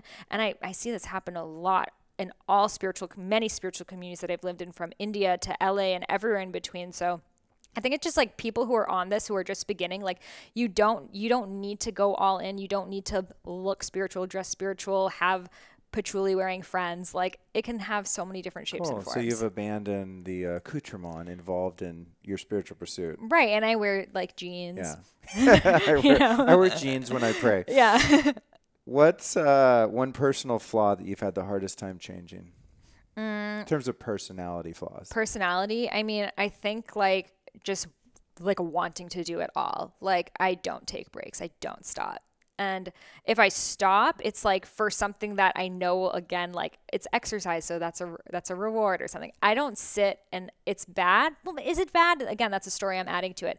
I don't recharge from sitting and being like, for me, spending a day watching Netflix or something, that doesn't sound fun to me. Like I always say like productivity is my meditation, maybe because I'm super Capricorn, but like I love doing things, but it is a flaw in a way because my boyfriend's the same way. So a lot of the times when we're together, we're both working and then we're like, okay, we should stop working and talk. But we're both like, like itching, That's hilarious. but then it's like, yeah. So it's like have that time that you talk, but we've just both been like, yeah, you're doing your thing. I'm doing my thing. We're next to each other. We're supportive of each other. So it's okay. So it's not a flaw, but I could see it becoming an issue later on. Right. All right. Good stuff. Yeah. Give me your top 5 deserted island albums. Okay. I mean, really, it's interesting. So Deepak Chopra's new book, it's about it's written by this guy, Rudolph Tanzi, who's a specialist in Alzheimer's. And to help cure people's Alzheimer's, they play the music that was popular between their ages 13 and 25. And there's an actual app where you can put in your birthday and it will play you the most popular music in those years. And they're using this to cure Alzheimer's in older people. Wow. And I was like, that's so true, because when I think about that music from that time, like when I had a CD player, that's the music that I think I would want to keep listening to, because the new music, it still has like kind of a shelf life for me. So I would go back to Now 5 and all those Now songs, and I would go to Ja Rule. I'd go to Ashanti. No, I'd go to I love Sufi music too. So maybe some not stuff without lyrics that I just don't even know what the names are, just melodic. Right. Not even mantra, more just like I love the sitar and those kind of mystical vibes. Govinda, do you know Govinda? Mm-hmm. Yeah, that sort of thing. So that with 90s R&B. Cool. A little somewhere between. Okay. Yeah. Love that. And what's the craziest thing you've ever done to be healthy? Craziest thing I've ever done. Aside from rectal ghee. Okay. You might not be able to top that. Craziest thing I've ever done to be healthy. I think the not listening to my body. I mean, just that. And that's not even a one-time thing. It's a continual thing of being oh, what does healthy look like? Oh, this guy says it's like this, so I'll do that. This guy says it's like that. And it's a repeated thing that I've done many times in my life. And looking back on it, I'm like, why did I do that? And I'm again, because I wasn't listening to myself. Love it. And what's the number one spiritual principle that you would recommend people live by? That life is meant to be lived in flow. That you are supposed to feel like you're on a roll all the time. And in Sanskrit, they call this kriya.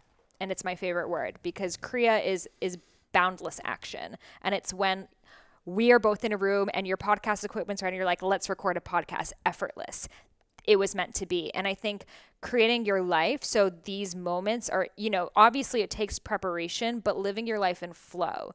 Instead of what most people do, it's living their life in generating karma, which is the opposite of kriya. So karma is bounded action. So it's if you have your goal is at the end of the road, and that's your dharma, that's your life purpose, and you're driving on this road, and let's say your life purpose is to become a spiritual healer, and then you're oh, but being a realtor will make me a lot of money, so you start going that direction, and then life starts to poke at you, and then you're not listening, and it will start to push you, and then it will punch you, and then it will be an accident, and you're oh, what did I do wrong? But it's because you are so going off that path.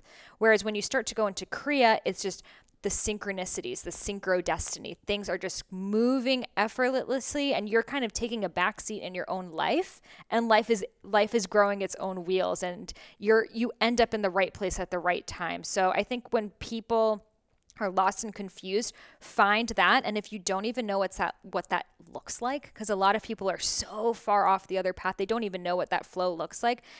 Little things just to remind you, because when you have that small experience, you're oh, this is what it feels like. It feels really good. And you start to move more into that direction.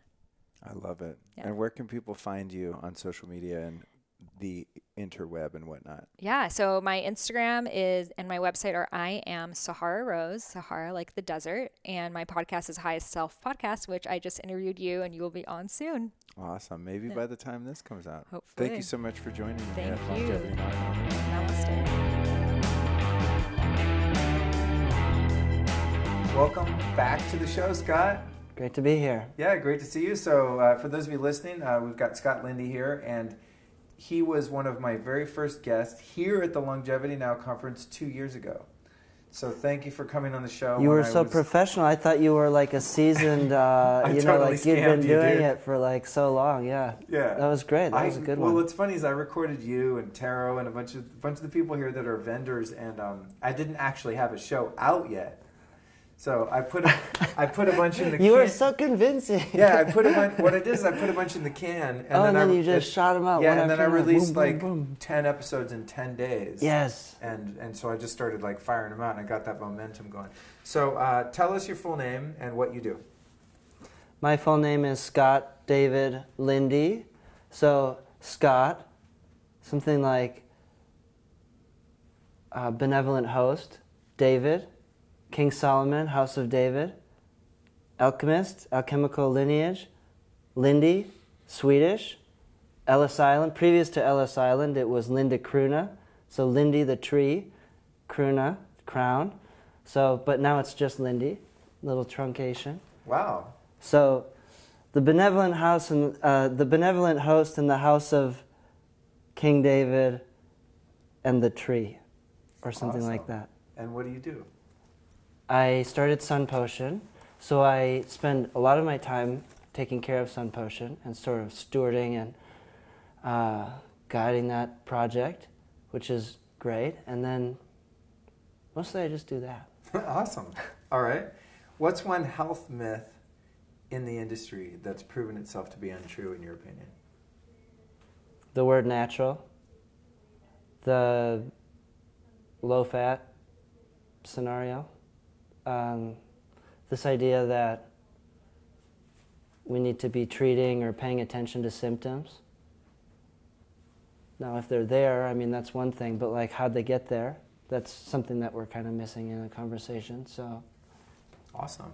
Love that. Yeah, the word natural, because you can kind of make any product and call it natural, right? Yeah, you want to find yourself with a lawsuit owning a natural products company, just put the word natural on the label. Interesting. Trippy.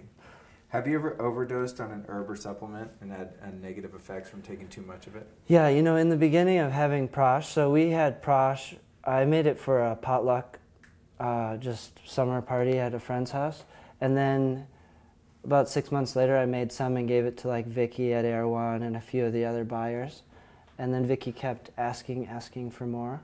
So then we made a product, or I just kept making that, and then we continued it as a product. But there was one time where I needed to make a batch, so I got up super early and I went down to the commercial kitchen and I'm prepping this whole thing. And there's like this little ribbon of rhodiola left at the bottom of the bowl. And I was like, oh, what the heck? I've never had that much rhodiola before. So I just tipped it off into some water and spun it around and drank it. And I felt a little upside down the rest of the day. It was just like... Really? From the rhodiola? Yeah, it's really strong. I mean, you take these things, they're not nothing, right? So I probably had like a tablespoon or two, maybe. Yeah. Probably like many times the recommended amount that you would want on a daily basis. Tell people what Prash is. Prash, right? Yes, kind of an homage to the classical Ayurvedic Charwan Prash, this tri-doshik, in other words, good for everybody paste. So it's herbal, it's kind of whole body tonifying, that kind of thing, something you'd have on a daily basis over your whole life, really. So I admire and love Indian Charwan Prash, but they use a bunch of stuff like jaggery. What is jaggery? It's sugar. It's just cane juice, dried, and then it makes it into the Charwan Prash, and like the recipe doesn't change. So I was looking at that going, well, what's mostly Charwan Prash is ghee and honey and some herbs, and then they have other things that are in there. But what if we just truncate this Charwan Prash? We just call it Prash, so California Prash. Right. And I think the subtext on that label is tonic ambrosia. So the ambrosia, if you're into esoteric things, is like the soma, amrita, the nectar. So basically all the immortals like hang out and they drink or eat ambrosia, like manna from heaven, and then they just get all blissed out and they have like an eternal tea party. So this Prash is an intuitive California. Oh, so we're going to use ancient organics, biodynamic ghee. We're pasture-raised dairy that they make the ghee on the ascending cycle of the moon. Okay, so then we're going to use raw wildflower honey from San Ynez outside of Santa Barbara, which is beautiful nature, sparse populace, really beautiful kind of area. Okay, and then we're going to add like 10 of the Sun Potion herbs in there. These best quality, single ingredient, tonic herb, extract powders, concentrated extracts.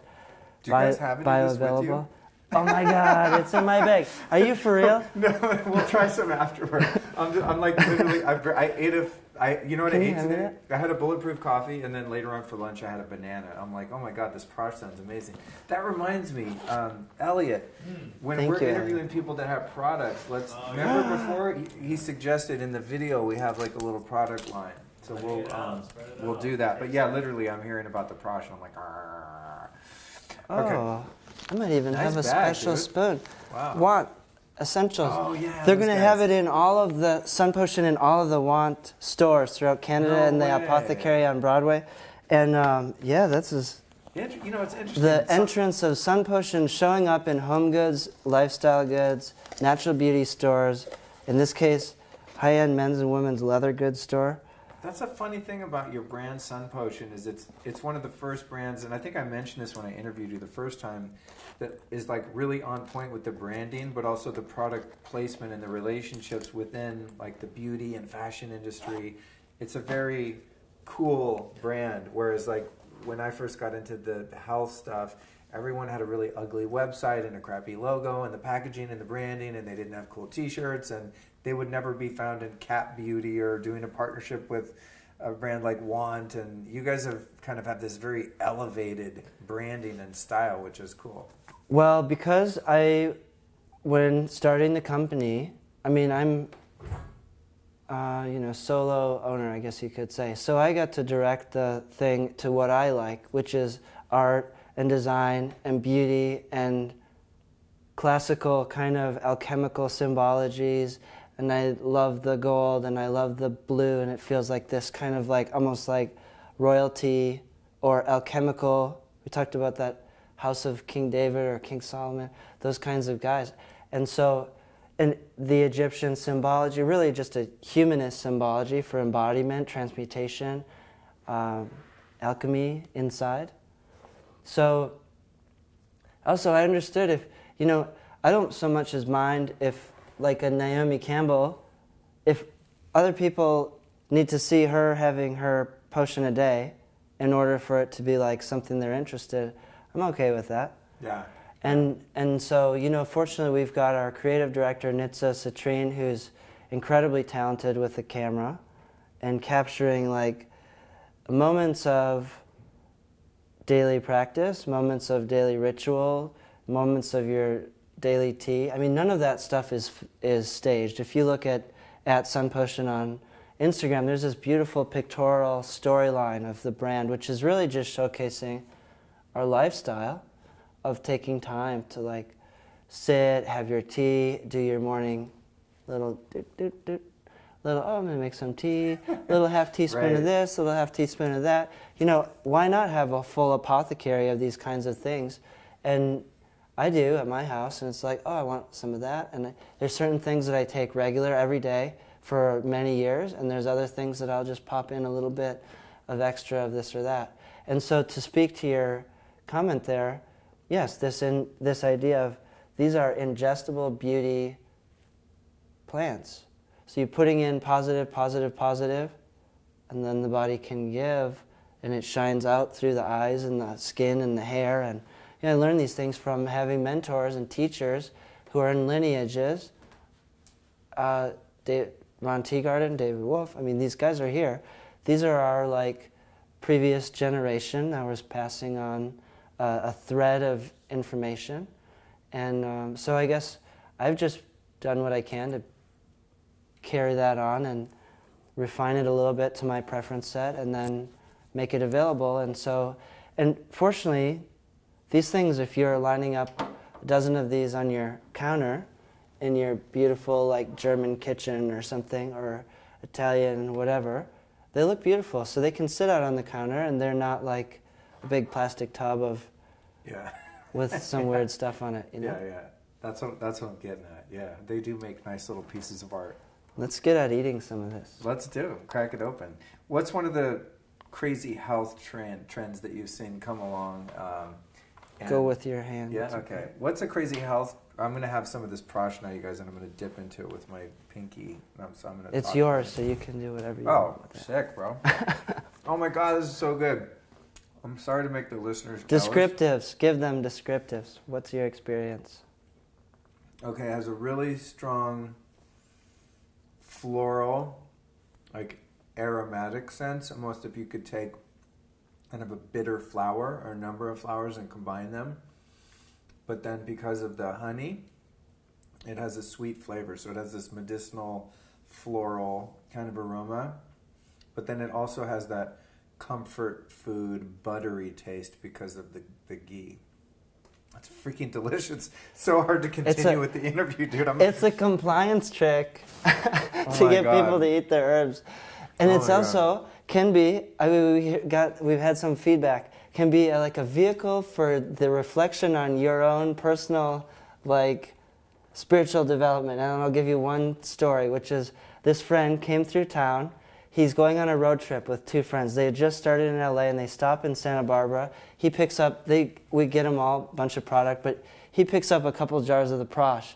A few weeks later I hear from him and he goes, dude, I used to think I was such a generous person, and I'm on that road trip, and every time I wanted to eat some of the prash, I had to share with these guys. Oh, hell And I no. was so pissed. Yeah. So I was like, self-reflection. I'm looking at the label and it's see. like, savor a teaspoon here and there. I'm like, this is going to be gone by the time I get to my next interview. All right, so what's one crazy health trend that you're surprised has lasted over the years? Something you saw people get into and you're like, oh, this is lame. And then, wow, it really stuck. The stuff that lasts is not, I mean, it maybe pops up as a trend, but tonic herbs aren't a trend. These have been around for 3,000 to 5,000 years. These plants are deep allies with humans. We have a long-seated, historical, and in some parts of the world, very culturally significant partnership with some of these things. Well, tongue scraping and neti pot and all these other kind of like traditional Ayurvedic practices for cleansing, it's interesting, they pop up as a trend item, and you see the tongue scraper in a boutique store, but is that a trend?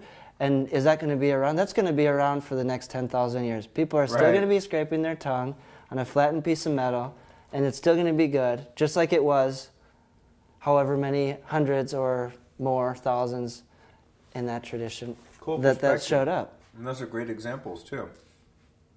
Who are 3 health experts that you personally admire?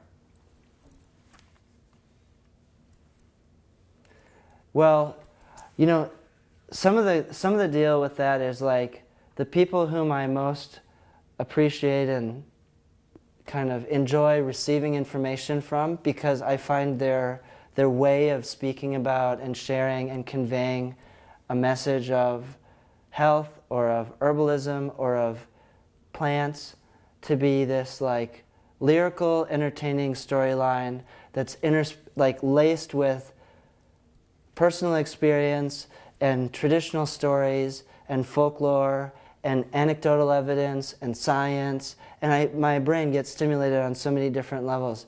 David Crow, owner of Floricopia, based up in Grass Valley, phenomenal storyteller about plants. So I was studying with him for a couple of years, and I'd go to these retreats, and you go to like a 4 or 5 day retreat with David, and it's one of these 8, 9 in the morning till 10 at night kind of marathon things, day after day after day. And he's telling you all this beautiful like dialogue about plants. and then you're smelling the essential oils, and you're getting the historical thing, and the medical thing, and the discernment of quality piece, which is so huge. If you can find teachers that help you learn how to discern quality, that's a good boost. So David Crow, awesome. David Wolf, amazing entertainer. I love his stuff. He's like brought America into the knowing of raw cacao and goji berries and things like that. And he learned it from other people. Ron Teagarden, master, lineage, part of a lineage, part of a tradition, received his information from a teacher who received, and it goes back like that. So finding people who are part of a lineage to learn from, you get this vein of depth that can be so profound.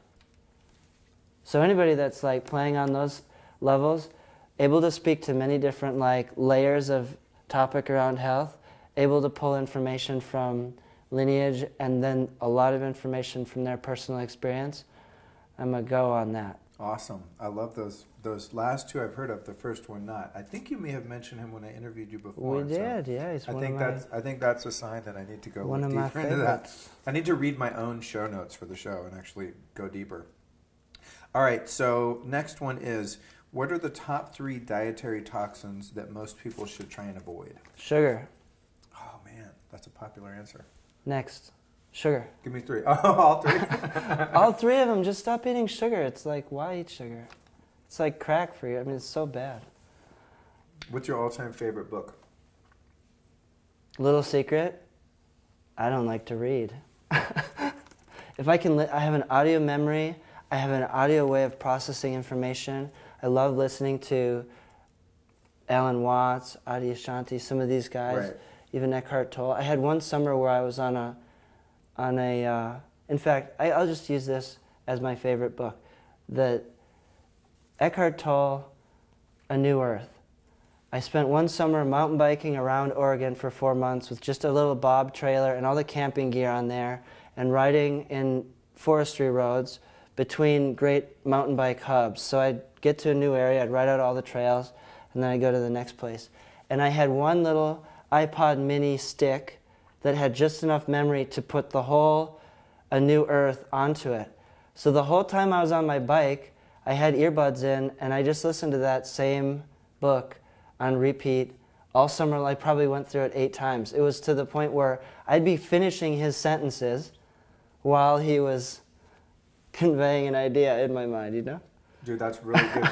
I've listened to that audiobook a zillion times too. It's so good. I look at it like, because I have a hard time reading too. I don't have the attention span. It kind of strains my eyes. So I'd much rather be doing something else, whatever it is, brushing my teeth, living life, and listen to it. But I find that in order to really change my mentality, I've had to brainwash myself by listening to other people speak truth, because there's so much untruth that's been instilled. That's the deep program.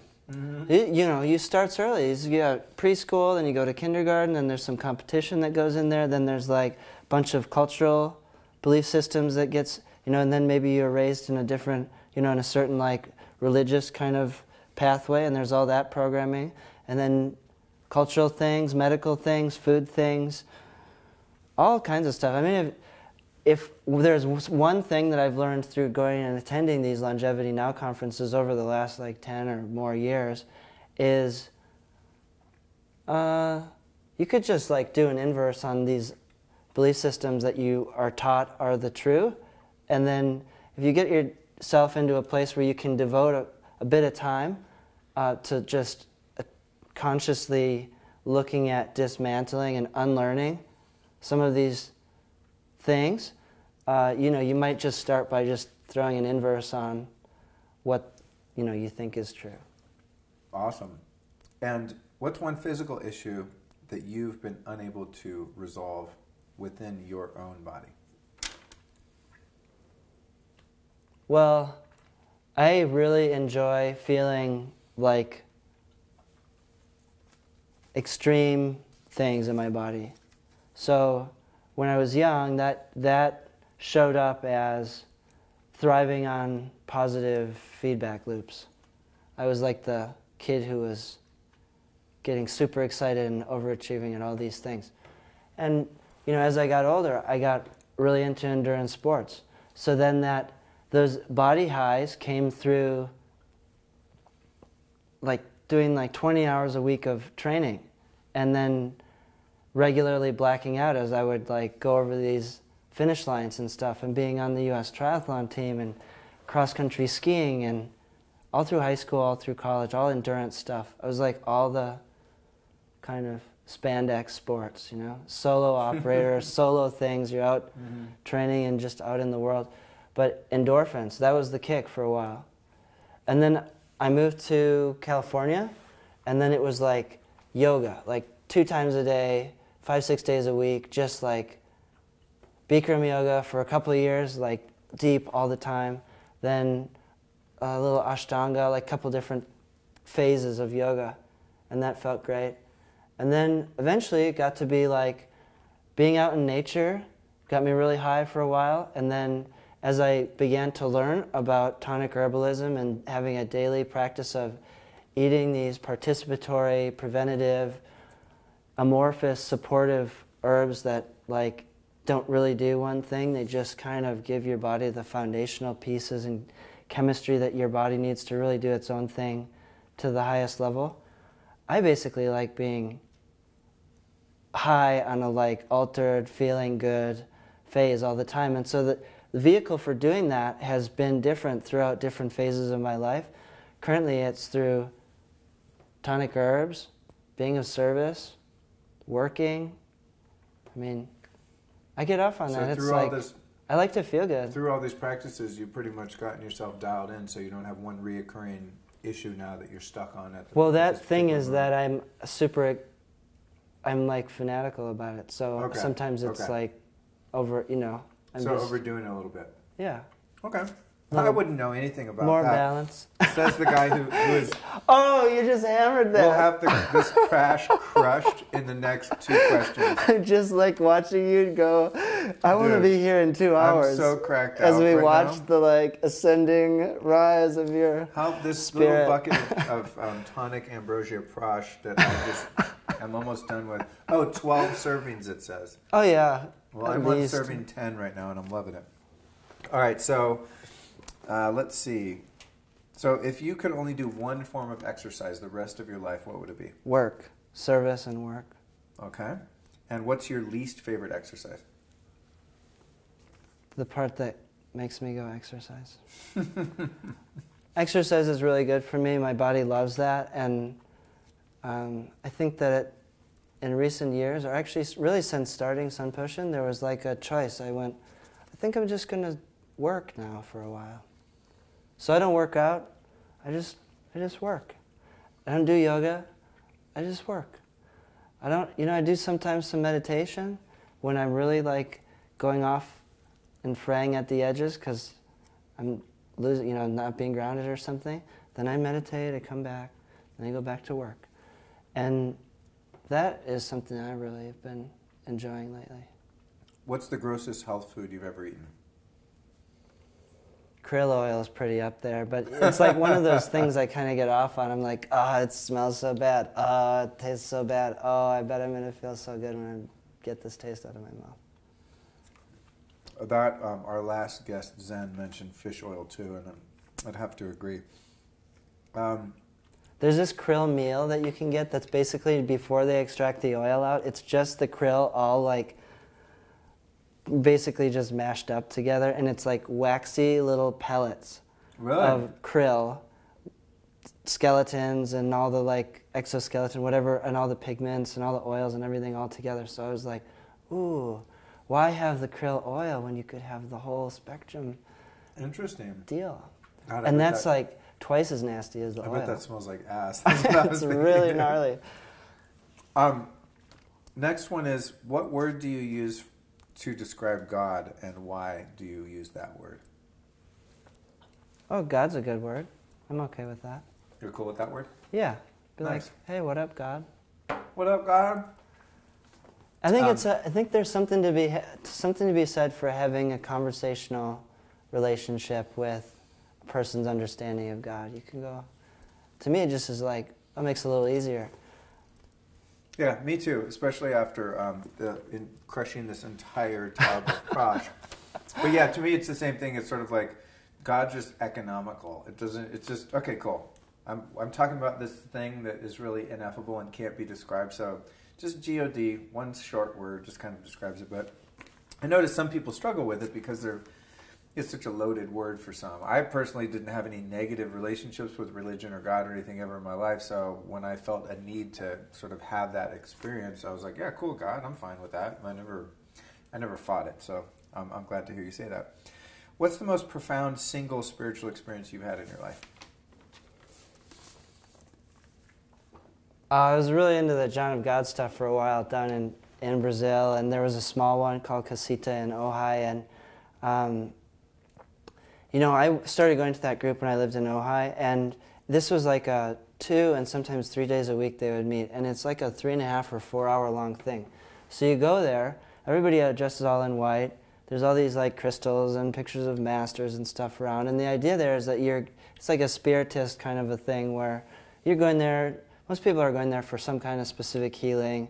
There's some kind of a like portal bridge between the casa down in Brazil and this one in Ojai. But somebody else invited me, and I went with them, and I didn't really know what to expect, but I just kind of went and was available.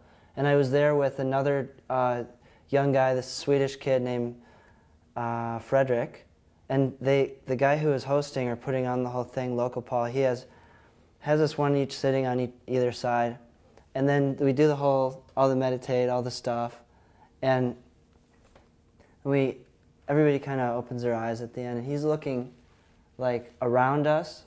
I'm sitting here, but he's like looking over there and over there. And then he turns to the rest of the group and he goes, Indigos, thanks for being here. Then he turns to everybody else and he goes, it's like God in stereo. Wow. And we're sitting there. And then, I felt so good going to that group. But I also felt conflicted about asking for some kind of healing. I didn't really want any healing. I just wanted to go and be in the energy and experience that. And I went to that group for a couple of years, and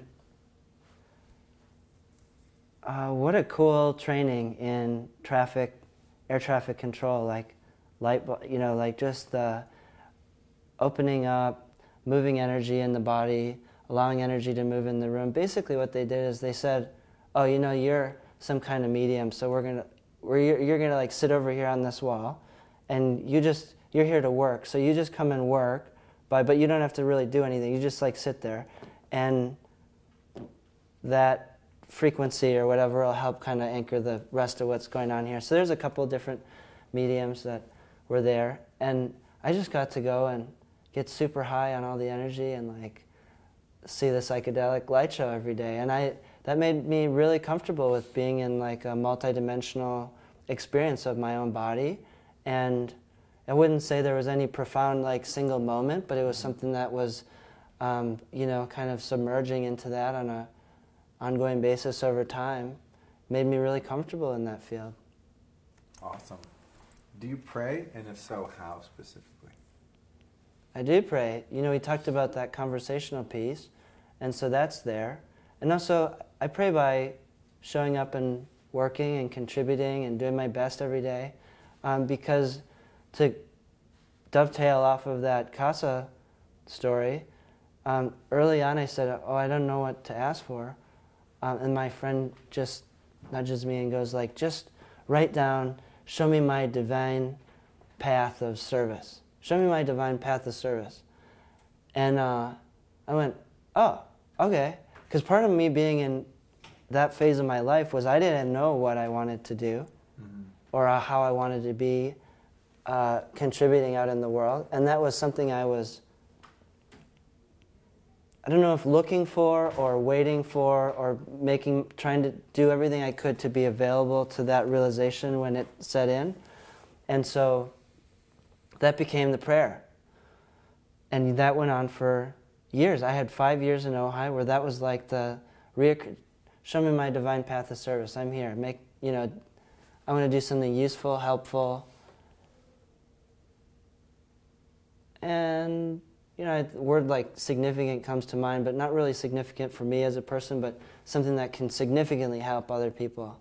And so around the end of that Ojai time, then there was like this little catalyst moment where this realization of, oh, maybe I could just make a project where these herbs that I'm getting for myself, that I'm having to go to really great lengths to find, procure,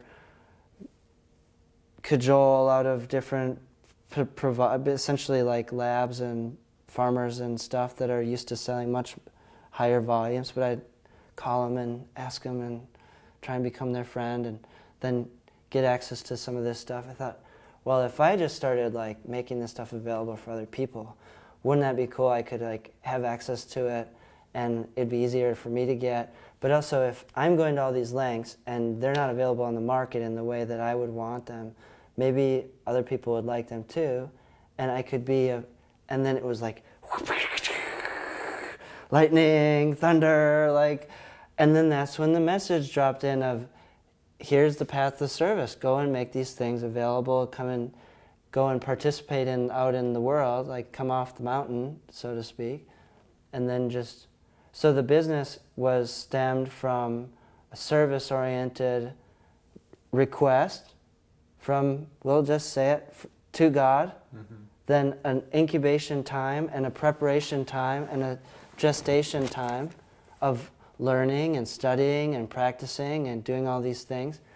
And then like a moment's notice went, oh my God, that's so cool, we can do that. And then I moved to Santa Barbara and I registered the business 10 days later on my 30th birthday. And then the brand was in a jar with the label, with the design, packaged in a professional kitchen, in a store, 2 weeks from moving to Santa Barbara. And I really had only had the idea about that a few days prior to moving to Santa Barbara. So that's awesome. That's what you call like build the battery pack and then like, and then you can create really fast. Right. And it's not something I even have to take personal responsibility for. I take a huge amount of personal responsibility for the brand, and it is something that almost more of like when something goes wrong, I feel personally responsible. So, but it's not like, this is not a look at what I did thing. This is a like, isn't it cool that this can be out in the world and that people can have access to these things. What are your top 5 Desert Island albums? Any music from my friend Mike. He's the singer, songwriter guy who does Rye, R-H-Y-E, because it's ambient and there's words, but they're not so structured that your brain tracks the words. So material from Rye, Tuvan, traditional Mongolian singing, because I love the fluctuations in sound and throat, that circulating breath, throat singing. And I would I love like listening to those kinds of things on repeat, because your body can do amazing things when you get harmonized to the wavelength of the inhale and the exhale and the sound and the this. You listen to it once and go, oh, that's cool, but you listen to it 1,000 times and your breath can follow every intonation. Something from the Beatles, something from like a Chopin or something, that just to add a little like culture in there. And then, I don't know, maybe something like totally random, like a Top Gun. I was like, you said random, I was like, what's the next word? Okay, so the Top Gun soundtrack. Uh-huh. I gotta go like listen to that now. Highway like, to the Danger Zone. Oh my God, that one? Oh my God, that's hilarious. So many good memories of riding around in Dad's little 3 Series with the top down and the windows open and blasting Highway to the Danger Zone. That is funny. At a young age. So. That is so funny. All right, that's great. Well, that's a great one to end on. I've got one more question for you, and that is, what is the #1 spiritual principle that you would suggest people live by? Service and gratitude. Can I have 2? Sure, give you 2. Be of service, and I mean, gratitude is king. If you can move and and observe and interact from a place of gratitude, it like so helps everything. And if you can't, doesn't matter really. From my experience, I've watched as other different scenarios, and it's like you move through these strata of experience and accomplishment, and man, if the gratitude is missing, like you're missing the nectar is not there, the amrita is not there, the sweetness, the juiciness. Awesome. I love that. Agreed. Service 100%. though, service. Work hard, show up, work hard, tell the truth, be nice as best you can. Awesome, dude. I love it. Lastly, where can people find your website, social media, etc.? If you go to sunpotion.com, you can find our stuff. If you go to @sunpotion, you can also see lots of nice pictures of things. Just tea in the morning. Try tonic herbs. I think it's a good way to start the day. And I mean, for me personally, I love it. So as you're inclined, try it for yourself. Awesome, dude. Thanks for joining me. I'll talk to you soon. Thank you. Nice to be here. Right on, bro. So funny thing happened with Scott here, you guys, is we just shut the mics off, and then we started talking about the John of God thing, and the story got really compelling. So I decided we got to put the mics back on and get this in the interview. So tell us about what happened when you went to John of God in Brazil. This shit is crazy. So this is just a 5-minute synopsis of what could take a long time to tell. But Okay. basically, you fly down there. It's a big trip. You get there, so you stay for like 2 weeks or something. And you always stay in these little casitas, which are like little houses that are kind of blessed by the, I don't know, who the spirits or whatever. The experience of being down there is very thin veil. Like the multidimensional world and the physicality world is like of pretty transparent divide. So the first day that I got there, we go in for the morning session, and you're supposed to like write out what your request for some healing. I don't even remember what I wrote on there. But I brought that in, and then you go before the guy, they call him the entity, this João de Dios, John of God, who's really just like a very normal guy in his normal life, but then he also has this thing where different spirits kind of drop into his body, and you can do all this kind of healing stuff. So they do physical surgeries there as a part of the thing, and they're like spiritist, multidimensional physical surgeries. So basically, I walked in the morning, got to feel the thing, handed him my thing. He goes, surgery. So then we go to lunch, and I'm like, surgery, okay. So he picks certain people to do that with, and then everybody kind of lines up, and you just go through, and then like a different entity kind of drops in. There's a bunch of them that drop in, and then they might do like something right there on the spot where they just go like, and then you walk away and you feel better, or something changes or whatever. Or other times people go a lot and they just get saturated with that. And I guess maybe every once in a while he says like, oh, come back for a surgery. And so you go in the afternoon, you go in this back room as this afternoon session's starting, and there's maybe 50 people, maybe 30 people. There's like maybe 1,000 people out in the front room. But the surgery people are in this side room. There's a group there. They're talking in Portuguese, and I don't really understand what's going on. And then hands go up, and then hands go down, but I just keep my hand up. And then they're like, oh, okay, now you guys are all going to get physical surgeries, and all the rest of you are already getting your spiritual surgeries, so you all just chill out over here. And then I don't really know what happened next, but the next thing I remember was I was told to like go walk over here and just stand here and just close your eyes. And now there is a rose quartz crystal that, no kidding, is like 6 foot wide by 6 foot tall, like super gemmy, like mega generator, huge crystal right there. And then there's Joao's like chair that he sits in, and I'm standing out in front. And so I'm just standing there, I've got my eyes closed, and I get like this wave of, it's like anesthesia hitting your blood. I mean, they call it like a spiritual anesthesia or something like that, but felt super altered. And I'm standing there, and then I hear this like click, click, click, and it's like a mechanical, think of almost like a transformer or like a peacock. There's like the feeling was like my field was opening up, and it was like click, click, click, click, click, click, click, click, click, click, click, click, click, like twice the width of my arms if I had them stretched out, like all fanned out, like huge, and it kind of cubicle, like, and so I'm just there going like, wow, this is getting really, really real right now. And then I feel someone come by my arm, and he says, just like, you know, in Portuguese, something that I understood to be just like, take my arm. So this is John of God, and I'm holding onto his arm, and I can't see anything. I'm like totally like outside, you know, something is very significant is like happening in my body that I'm just going, it's like jumping in the river and just going with the flow of this. So I surrender into that. And then we walk along out to the main room, and you can hear all of these people praying in Portuguese.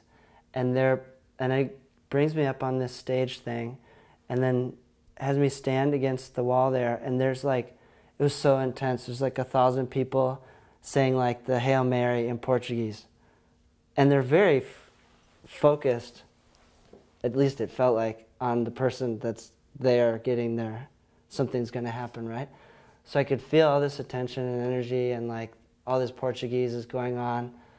And then I kind of open my eyes a little bit, and I see this guy walk over with this metal tray with all kinds of like equipment on it, implements maybe. Damn. Rudimentary surgical things, knives, hemostats, clips, clamps, little saws, you know, all kinds of stuff. And so I'm like, kind of open my eyes, and I see that there, and then I look forward and I see John of God, and he's all like in his white, and so he reaches over and he pulls this hemostat off, and he clips a cotton gauze to the end of it, and this thing is like 8 inches long beyond the finger clamper thing with this white ball. What I used to hold roaches with, like when I smoked weed when I was a kid. I always had hemos as a roach clip. You didn't want to stain those beautiful hands. I was very dainty about my weed smoking. I didn't want to burn my fucking fingers. Yeah, we'd be like, bro, where's the hemos? We'd call them hemos. Okay, well, hemos? Another use for a tool. So carry on with the surgery. Much more interesting than hemo use. I like open my eyes halfway, and I see him there, and he's getting this thing ready. And then he reaches up and pulls my hairline back, and my head goes against the back of the wall. And then I just kind of barely open as I see this thing kind of coming towards my face. And then I close my eyes, and then I felt way down in my throat, like way down here, this dry, scratchy, like feeling, but like down here. And this is, by the way, my head... Oops, sorry. My head is tilted back, but this rigid piece of stainless steel is on a clip with this. So he puts it in, and then he proceeds to start turning it and cranking it as I can hear and feel the sound and the feeling inside of my head of this like crunching sound as he's rotating this thing. I've seen the videos of this shit. And I thought it was like a magic trick, because they're like, dude, how is 8 inches of metal, like, it would go into someone's brain? Like, how? Well, I had another friend down there that had it done, and they said it felt like an ice pick on the back of their head. So it's like, I don't know, maybe you need it in different places. But wow. So that was super, and I started coughing because it was like down in my throat. And then they pull it out. I'm like, oh my God, that was so... Yeah, there was blood on the cotton thing. And then I was like, that was so intense. And then there's a little gurney chair thing. You just go and they kind of direct you, and you sit down in that, and they wheel you off, and they put you in this infirmary. And then I couldn't really, I don't know, I was like not seeing anything. It was just like, they're like, the spirit, the entities are here with you. They're taking care of you. Everything's going to be fine. Drink this holy water. It's like, oh my God, okay. What about the eye scraping? That was then a couple days later. But okay. After, so we want to talk about all this or just one? No, you got, give us the, the really cool, the interesting thing about after the first one is you go back to your casita and you literally sleep like 20 hours. Wow. I mean, I did. I just was out. You kind of like barely come to crawl to the bathroom to go to the bathroom, and then you go back and you're just like out. So it's almost as if there's like, you've got the book of your life, and then there's like, you're just grabbing chunks of pages and flipping them by, and all kinds of stuff is happening. You don't really know what's going on. Wow. Fucking crazy. And so what was the end result? Do you feel that you were healed of anything, or were there... No, not really, but it was cool. Yeah. Wow. You lived to tell the tale. It was a good experience. Chalk it up for that, like, I've really, like, committed to this one. You did the Son of God thing, bro. Like, that's something, that is a feat to be accomplished in the world of us woo-woo people, so...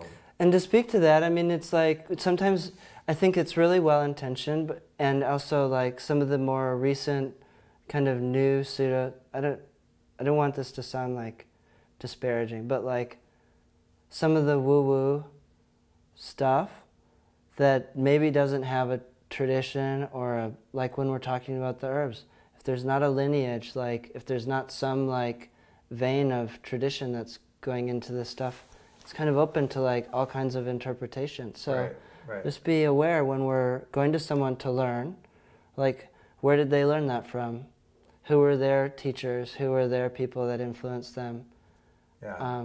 Instead of just going like, you know, because there is an impetus, there's a yearning inside of, I think many of us, maybe all of us in some different variant levels, to like become closer to spirit, to connect more deeply with ourselves, to connect more deeply with whether it's nature or the God version of the divine, or whatever that looks like. And so that, we want to celebrate that desire, and then encourage also to like do practices and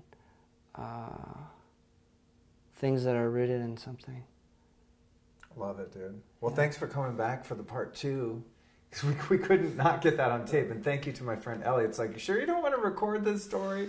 Because sometimes, dude, the coolest shit happens when the mics are off. So I'm glad we put it back on. So now we will end the interview officially. Part 2 of your part 1 is now over. Thank you.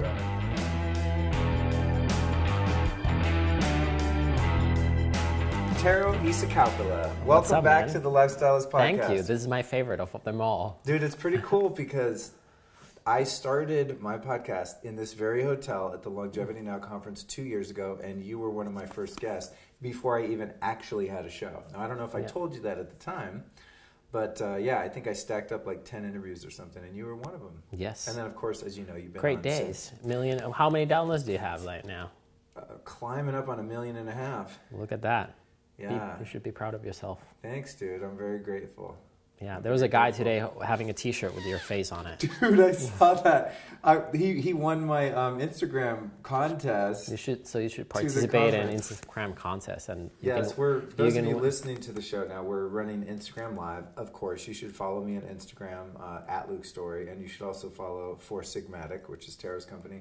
And those of you on Facebook, you know I give you love in the Lifestylist Podcast private, closed Facebook group. So you guys should join that. But anyway, enough about me. Let's do it. We're going to do a lightning round here. And I've done this. You'll be my third one. And the other ones ended up being like 35 minutes. I'm like, that's not lightning, guys. I prepped you, I think, so you're going to be my first like one that we nail it. We are brief talkers as Finns. So we talked about, you're very stoic. So we've covered your name, Taro Isakaupila. What do you do? Tell people about your company, your business, and all that. I'm a shroom dealer. That's it. I actually used to deal shrooms for real. Yeah. Four Sigmatic founder, deal shrooms. Hopefully a philosopher of life later on in a couple decades. How's your book doing? You did a book on mushrooms. Pretty good. It's a best-selling mushroom book, though that doesn't tell much because it's like mushroom books don't sell that much. But I did okay. Dude, that's cool. I remember you were doing your book tour, and I was in New York, and we met up at the Cat Beauty thing, or after the Cat Beauty. Okay, event. let's stick to your own rules. rules. Okay, that's right. See, thank you. This is why they go 30 minutes instead of 10 or 15. What's one myth in the health industry that drives you nuts? Carbs are actually good. Like there's a time and place for carbs right now. It goes in waves. Like growing up in nutrition, there's always like waves. Fats are bad. Fats are good. Right now, there's a time and place for carbs. Carbs are cool. Carbs are cool. All right, there's a myth. Have you ever overdosed on an herb or supplement? Multiple times. The worst one was probably Yohimbe that lasted pretty much 3 days of heart palpitations. really bad, like really uncomfortable. Yeah, 3 days of pretty horrible. Yohimbe, worst. Did you consider taking yourself to the hospital when you started feeling? Not one time. Okay. Like I was like, I don't go to hospital. So that's my overdose. I did it right before a podcast, and it was fucking horrendous. I've had multiple, but that's the worst. Yeah. All right, that's the worst one. Okay, good. What's one crazy health trend that you're surprised had lasted? Like, what's something you thought, oh God, people are into this now, but it just keeps going? Not necessarily a good or bad one, just one that you're surprised about. I'm not surprised anymore, but at the time I was surprised of how Atkins is still pushing through, and I think to the carb point, a lot of people who are in the early days of their health journey actually does help them, you know. So obviously it's not focused on food quality or a lot of other things that we're interested about, but they do get results, and results create motivation, and people are excited, and so on. So Atkins diet probably is one of the things. Cool, interesting. I love doing these, man. And what are the top 3 dietary toxins that people should avoid? Toxins? Yeah. Nasty stuff that people commonly eat that maybe don't realize is bad. Oh, there's so many. I think refined sugar must be number one. I think it comes in many forms. I would say really bad oils. Oils are like the best ever or the worst ever, and not just vegetable oils, but any kind of like oxidated. There's like, yeah, horrible oils. And what would be processed wheat is probably bad grains. Those are big buckets. Sugars, bad oils. I would say. Give us a couple of the bad fats, the bad oils, so people, they think. Actually, a great oil can turn into a bad oil just by being oxidized. I bought really expensive coconut oil that tasted so rancid and gnarly that I couldn't eat it. So that is that is definitely possible. But I mean, vegetable oils like canola oils and even the blends are always kind of gnarly as well. Like sunflower, canola. Like, what is the blend here? It seems like the oils that are made from seeds tend to suck. Yeah, in an oil form. Right. But you might actually really enjoy those oils in their seed form. Right. Okay. Cool. Okay. Dig it. And what's your all-time favorite book? All-time favorite book. I've given a couple books on this show, so I'll try to give a new one that is all-time favorite. Is Whatever You Think the Opposite, Paul Arden. I think I've not mentioned that one. No, you haven't. I love that, though. It's a creative book from this old creative director, Saatchi & Saatchi, and just philosophy of life. That's I know. That's an ad agency, isn't it? Yeah, Saatchi & Saatchi. But he's already dead. He was like the original. Anyway. Cool. Whatever, super inexpensive, quick to read. Whatever you think the opposite. Wow, that's basically my life philosophy. What's one physical issue or problem that you cannot seem to fix using natural means? I've had sports, like a knee injury, surgery. So I have basically a nail or screw in my foot and stuff. Like, that's probably one. I have a couple spine-related injuries again from sports, and so maybe those. What sports? Hockey? Sorry? Hockey? No, I was a soccer kind of a guy. Oh, okay. But how do you play soccer in the snow? Indoors, you guys have a month of grass. Yeah, indoor soccer. Pretty much. You guys do? Indoor. Yeah. Oh, that's funny. It's actually worse for your knees and ankles because it's faster surface. Anyway. Right. Cool. I love it. Yeah, surgeries are cool. I think surgeries are cool. Like, if you want to go natural, but there's certain surgeries. They're good. I've had laser surgery for my eyes and stuff. Did that work out for you? Amazing. Like, one of the best things ever. It didn't dry them out or anything? Well, that's the thing, is apparently I have the naturally dry eyes, and I try to make this joke to the doctor. And it's like, oh, that's why I don't cry when the girls... Whatever. And he did not laugh. He's like, that was not funny. It's a bad dad joke. So they figured out that I had naturally dry eyes. And they figured out that normally you open 270 degrees on the flip, and you flip up I don't know the English word, but the top of the eye, and then fix it.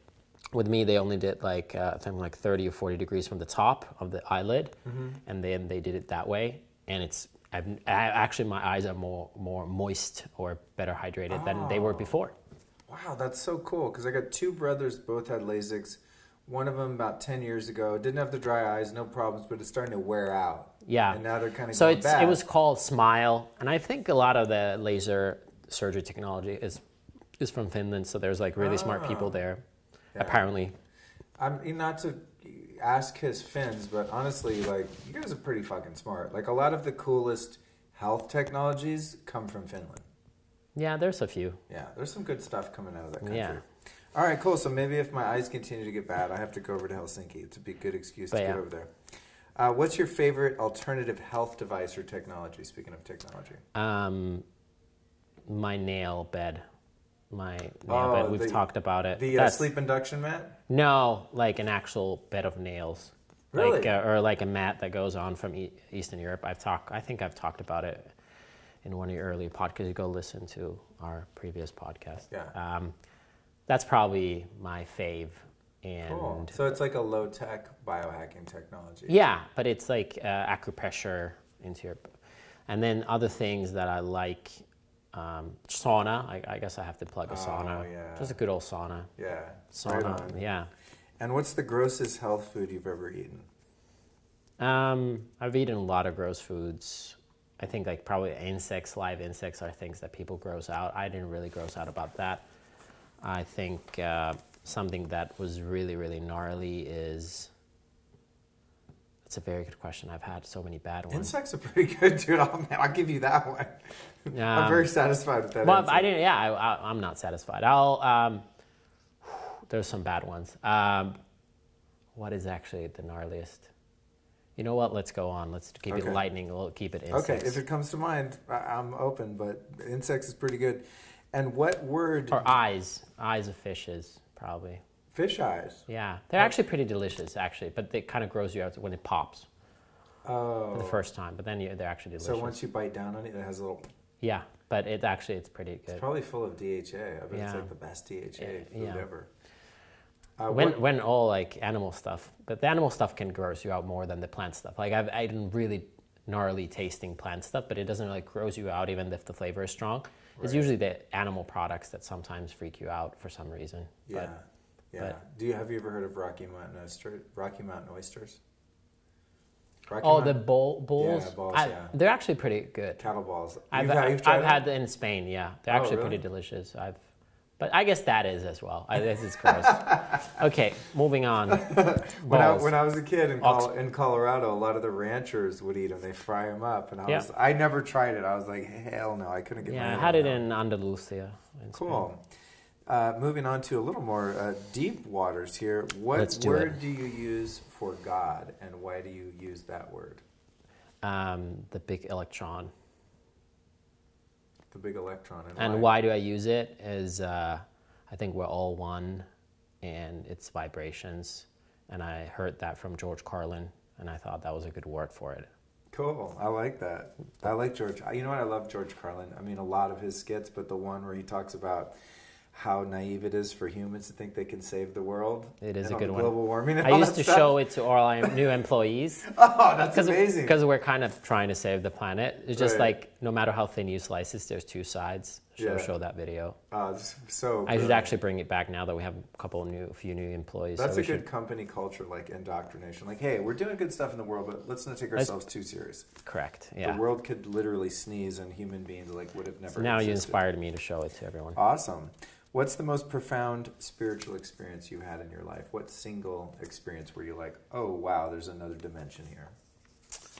That's a very good one because something that was small but at that time seemed huge. You know what I mean? So, for example, when I had my knee injury, I was injected morphine. And that was like my only time of like heavy drug exposure, like in my book. Heavy drug, so that was like a pretty wild one. Saving a person's life, I guess, or seeing a dead person is the first time as a kid as well. That's a long story, but I'm not gonna. It's a lightning round. Wow. Those are pretty. And then there's a lot of mushroom stories, but I'll go with those. Okay, cool. Seeing a dead person, saving a person's life, and then morphine. Wow, I relate to the latter. A few of those. Do you pray, and if so, what does that look like? Not in the concept of praying in for a religious purpose. There's a lot of self-talk, and hopefully it's positive. So in that way, yes.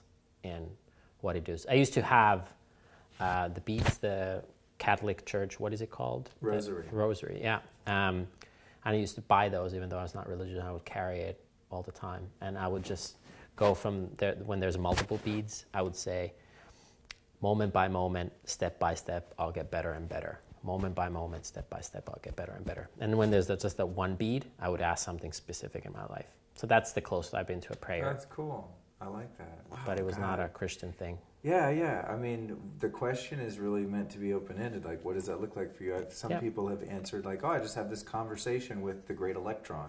And we just talk and hang out. You know, it's fascinating. Sure. It's fascinating to find out what's closest to people's hearts in terms of how they communicate. And that works for me today. Might not work for me tomorrow. Might be something else. But for now, that's it. Do you meditate? And if so, what advice would you give to someone who has a hard time applying that practice? I've practiced meditation on and off for well over a decade. I've done like using sound, just a classic, mindfulness, mantra-based. But that didn't work for me. So if there's someone here that doesn't really get it, I was that, and just couldn't get it working consistently. And I also didn't see results, which is probably why I couldn't keep up with it, because I didn't see results. What I've seen results though with emptying my mind or getting to a state of trance and kind of letting go is through physical pain or struggle, long distance running, tough exercise, high intensity exercise, connecting with nature in long periods like hiking through. And so pain and moving your body. So I would say like use your body. Even the nail bed is an example of when you just have to focus on your breath. Ice bath. Ice bath is one of the easiest by far. Sure. Sauna, ice bath. Yeah. Like you will definitely meditate, both in the heat and in the cold. And I think getting the body like dance, like through dance you can actually, and as a guy it's like, I don't dance. Yeah. But that's probably using the physical attributes to help unlock the mind as well. Love it. Name one spiritual teacher or practice that you've tried and then abandoned, and why. I guess you just kind of actually answered that about meditation. Donald Trump. But has there been like a guru or a book or philosophy that you were really pumped about, and then some time went by and you're like, and you just got rid of it?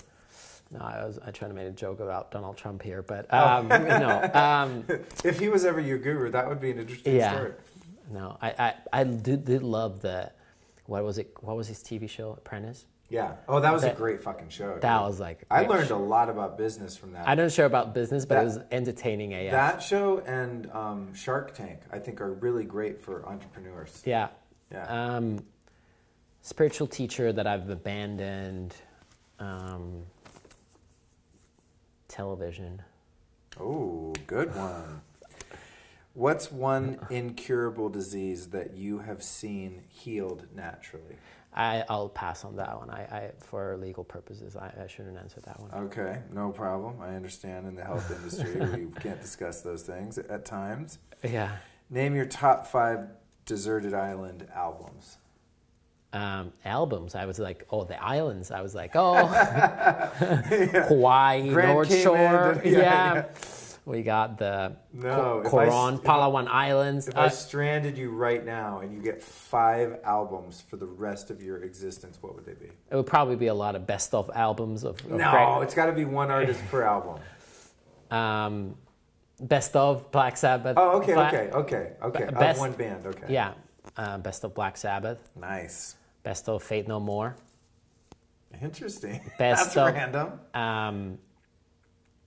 Best of Daft Punk.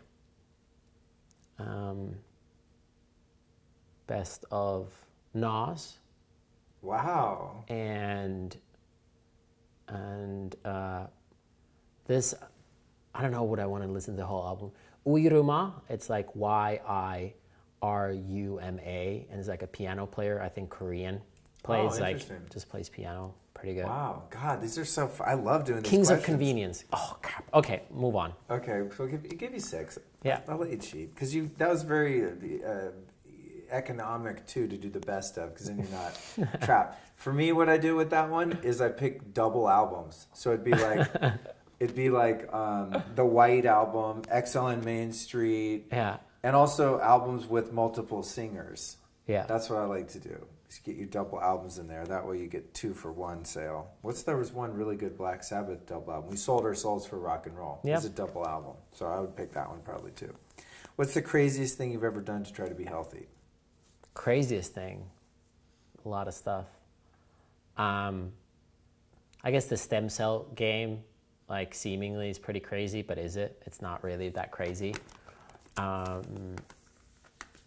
Yeah, what is define crazy is kind of a tough one. So, well, for example, I went through a period where I was studying something called auto-urine therapy, and that's where you drink your own urine every morning. Yeah, urinotherapy, yeah. You know, and there's an amanita mushroom. A lot of efficacy to that practice, so that was something I tried in an effort to be healthy. I had like a shot glass of my own piss every morning, which some people would think that extreme or crazy. I'm actually working on a little book around that. Oh, really? Yeah, I think hopefully that will come out. Yeah, so I don't consider that to be good. I would say probably you'll hate this answer, but like complete celibacy. I'm not kidding. I'm doing it right now. Yeah, that's why I said you'll hate this, because I knew you were doing it. I love it. It's done the it best twice. thing ever. How long have you made it without boning? 9 months. Okay. Oh, but masturbation is. I'm not counting masturbation. Okay, so I've done. Wait, does celibate mean that you don't snap the carrot? No, but I think it's if you go there, I think that's important as well. That's another level. I've never done that. I think it's like everything in moderation, including moderation, and I think like you should be above it. Like you should at least thrive to be in it when you're not attached to neither extreme. Like the extremes, I think they're good to find your boundaries, but like you should find the place where you're comfortable. And I don't think anybody should be comfortable in any extreme for a prolonged time, because that's why it's extreme. You go to the extremes to push your boundaries, but if the boundaries doesn't push further, then you should find the middle ground for you. And for different people, the middle ground is in a different place. But if this is your extreme and you're there constantly, I don't think that's healthy. Sage advice. I love that. Last question. What's the #1 spiritual principle that you would recommend people live by? These #1 questions are tough. I know. That's the point. It doesn't matter. It doesn't matter. It doesn't really matter. Like what principle you live by doesn't matter? Or that in and of itself being a principle, like don't sweat it? It's on both of those, because it doesn't matter. We're just monkeys. The principle that it's all good. Yeah, it's the big electron. Yeah. Yeah, so that's it. I love it. All right, where can people find you, website, social media, etc.? Bad with social media and own website, but I'm on Instagram. I am Taro, because that's who I am. Taro, yes. Tero. Yes. And For Sigmatic is FOURSIGMATIC on everywhere, I guess. Yeah. Listeners to this show will have heard the word For Sigmatic many, many times because you might just gotten a new listener here. Yeah, I've been running your ads for I think almost the whole 2 years the show's been going. So I'm very grateful to use your guys' stuff and promote it. I love it. I have some in my room right now, and I appreciate what you guys do. Thanks for being on the show, dude. Thanks, man. Yeah, good times. Zen, what's up, buddy? How are you, Luke? Good, dude. Good to see you. Good to see you, too. The purveyor of always my chocolate, coffee, the best incense in the world. Like, you are in my life a lot. Your work is in my DNA. So what's your name? Thank you so much. What's your name for the audience? My name is Zen Wildflower. Awesome. And what do you do? I am a biodynamic chocolatier, a purveyor of coffee, all things regenerative, and a papa. Awesome. Yeah. Yes, you are. Okay. What's one myth that's prominent in the health industry? Something that people think is true that is not true, in your opinion? Alkaline water. What about it? I don't think that it does what everyone thinks it does. Okay, good. Next, I told you we're going to blast through these. It's the first time I've done this format. So okay. I'm not used to it either. I'm like, okay, I guess. You said quick, right? I'm like, I guess I say the next thing now. Let's see what But happens. it's good. Okay. It's good. No, it's great. It's just another experiment in the Lifestylist podcast. Have you ever overdosed on an herb or a supplement and gotten a negative effect out of something that would otherwise be good for you? So many times. Oh, give me a couple. One of the first herbalists that I worked with is Truth Calkins, and he just always goes so hard. And he would just take half a bottle of deer antler, take 24 of this herb, and I just went on his protocol, and I just had a stomach ache all day, every day, and I just thought this was the way to go. So I did it for a few weeks, and then I finally realized maybe I should tone it down a little bit. And I have really gotten into the idea of simples, which is just single herbs, infusions, hot or cold, and just enjoying like the connection with individual herbs, and that's become my daily practice. I went from hardcore adaptogenic, triple extracted, everything, highest level, and sometimes that doesn't work. It actually works when you touch the leaf, you're looking at the leaf and you put it in the water and you drink it, and that can be so profound. And I have found those kind of results working really well for me. Oh, So, that's cool. yeah. That's cool. Yeah, I've worked with Truth as well, and he'll be at some point. He'll be a guest on the show. We're in talks about it, but Yes. yeah. Other than myself, I've never met anyone more hardcore than Truth Calkins. Yeah, so you know exactly what I'm talking about. And Yeah, he was coaching me for a while, and it's exactly like you said. Yeah. It's like, you know, a smoothie would have 150 ingredients, and it Yeah. would cost like $300 a Exactly. day. You know? Yeah. I would tell Bunny, I was like, so I'm going to get these supplements. She's like, oh, how much are they? It's like $600 for what I got to take for the next week or two. Yeah. And she was like, oh, really? Yeah. Let's discuss this. Why don't you just try that herb in some tea? I love that. I So- love the simple approach. Yeah. What is one crazy health trend that you've seen come on the scene and are surprised that it's lasted?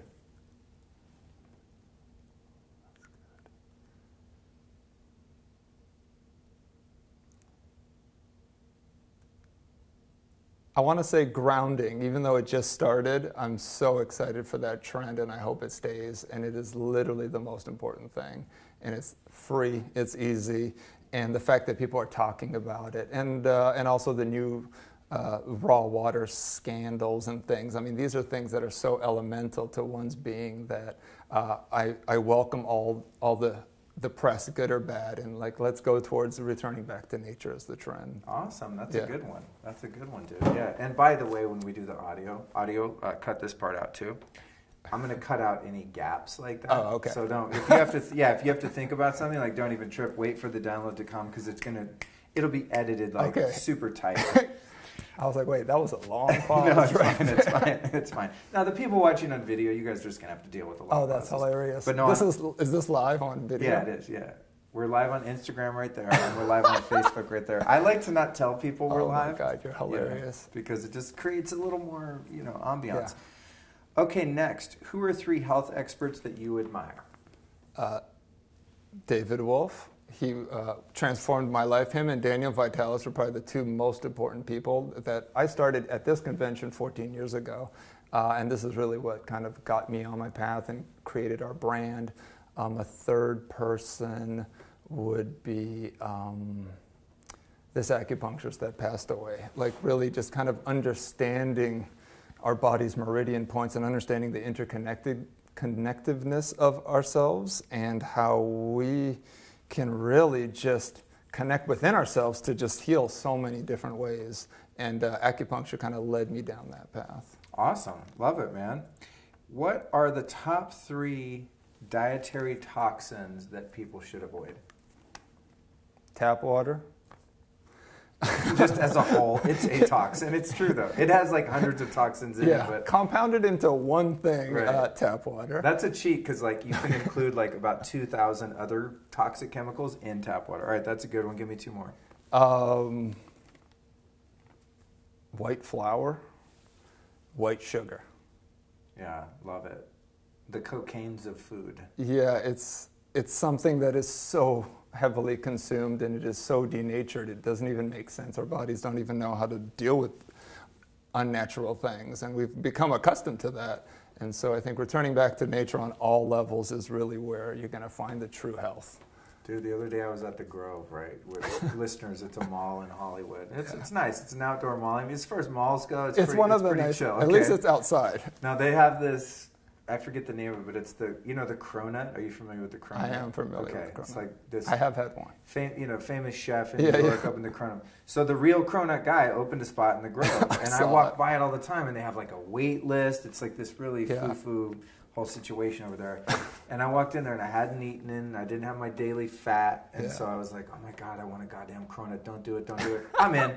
I get in line like a douche. I'm sitting there waiting for 20 minutes for a piece of white flour and white sugar, essentially. Made with tap water and refined sugar. Totally, not organic, glyphosate, Roundup, full-on thing. Ate my cronut, which was freaking delicious. I love that you did it. It was like the pornography of food. You know what I'm saying? It's like you shouldn't do it, and it's pretty toxic, but it just feels so damn good. Yeah. So I ate that, and then I had a giant cinnamon roll too, and no problem. I felt pretty good for the next day. I was fine. That's awesome. Had some charcoal later on and stuff to it's like a very eating disorder way of like cheating on my diet. Right. It's like having a bunch of bentonite clay afterward. But I thought I got away with it. And then, dude, this was a week ago. For the past week, cronut creeps. Full on wake up every night with heartburn. Like it just wrecked my gut. Yeah. Just one time. Yeah. It's crazy. And I used to live like that. And I used to have a heartburn for 15 years and digestive problems and diarrhea and constipation. It was just a disaster. So I love those because those are ones that are literally like in almost all food, and also ones that people are like, oh, it's no big deal, like whatever, people are just uptight. I'm like, no, dude, it's really bad for you. And you had felt it because you're so clean. The cleaner you get, that unfortunately or fortunately, the cleaner you get, the more connected you are to your body and what's happening. And so it made sense that you did feel it. It just took a little bit of time for it to get. It was a delayed reaction. I thought I got away with that shit. Yeah. What's your all-time favorite book? The one that I'm reading right now. What's that? Only because it's whatever I'm reading right now is my favorite. Okay. That's actually the answer. Oh, okay. It's not a specific book. That's my answer. But the book I'm reading right now is The Hidden Code of Languages. That's the book I'm going to get you. Oh, awesome. Yeah. Awesome. Just reprogramming. Words are so powerful. It might soon become mine. Yeah, I've been working on my words a lot lately. Yeah. Yeah, like this guy can't Alchemy can never listen to anything that I want to share because this guy. Your daughter? Yeah. Because I swear too much? Yeah, she doesn't even know what those words are. But. Oh, dude. You're not the first person that said that. Somebody left, it was either an email or like a review on the podcast. They're like, we really love your work, but we have an 8-year-old daughter, and my wife and I, we drive a lot and we commute, and we really want to listen to the show, but our daughter's in the car. Is there any way you could tone it down? And I took it to heart. I am actually making the fucking effort to tone down the profanity on the show. No, in all seriousness, I actually am, because I don't want to alienate people. Yeah. But then I went and saw Tony Robbins a couple weeks ago. He uses it as an exclamation point in and I was situations. Like, why am I so uptight? This guy, he's got a stadium full of 12,000 people giving him $20,000 each, and he's swearing like a freaking sailor. But, he's also earned maybe the right to be there. This book will bring it kind of in a new context. Really? Does it talk about profanity? Oh, yeah. Are you serious? Yeah. I got the book and I read one chapter and I was like, I got to get this book to Luke. Does it say about profanity that it's like low energy and, Yeah, it's just the vibration of the F word. And you don't even have to think about it more than a second, and you just know what you're putting out there. Right. So. Oh, man. I know. He might clean up. All right. I'm gonna check Bunny it and out. it's hilarious because we used to swear a lot, and literally, once we had alchemy, we just ceased all of that languaging, and it was a fantastic lesson. Sometimes as a joke, when she goes to bed, we'll just start spitting just ridiculous cuss words at each other just for fun. So you guys don't swear in front of your daughter? Oh, no, we don't swear at all. Wow. Yeah. That's cool, man. Yeah. That's cool. Yeah. Interesting. Okay, I love it. What's one physical issue that you have not been able to fix through your own healing journey? My left knee. Yeah. What's up with it? I've got something called Ashka slaughter. You could actually even just see it right there. My bone the bone just keeps growing, and I've tried a lot of things. I'm excited to try the amp coil, and I would eventually do some stem cell in there. Oh, good idea. But that has not worked. But besides everything, meditation has cured just about all of it. Oh, good, because we're going to get to that. One of my other questions. What's your favorite herb or superfood? Chaga. Chaga? Yeah. Cool. Why? It's interesting because I've spent a lot of time with different herbs, and what I practice is basically having a relationship with each herb for a period of time and assessing how that goes. And Shaga just resonated with me, probably from my Russian, Siberian heritage. It was like this is the power that I've been wanting, and it's just been so empowering. Like, and what are some of the ways that you take it? Do you boil the raw, the big chunks and make tea, or what do you do? Exactly, I decoct it. The beauty of it is it gives so much. It has so much life force. You can reuse it dozens and dozens of times. So I boil it and boil it again and boil it again. And then I have this interesting and beautiful relationship with the first boil to the 30th boil, where I'm getting different things from it, and the energy levels start to kind of build within it and compound. So I like to just like go through the whole process. I like to drink it within 5 minutes, an hour, the next day, whatever the time span is, and I kind of get a long, full spectrum benefit from it. Yeah, that's awesome. That's one of my favorites too. I know. Yeah. If you could only do one form of exercise for the rest of your life, what would it be? Walking. Walking. Okay, nice. What's your least favorite form of exercise? Running. I never thought about it. I like walking, just not walking fast. Yeah, I don't know. If I don't need to. Yeah. Yeah. But I'm into whatever, I think I read something about like run in a burst, just like as if like you're like something is truly chasing you. I think that's important to build the adrenaline up to that level. Yeah.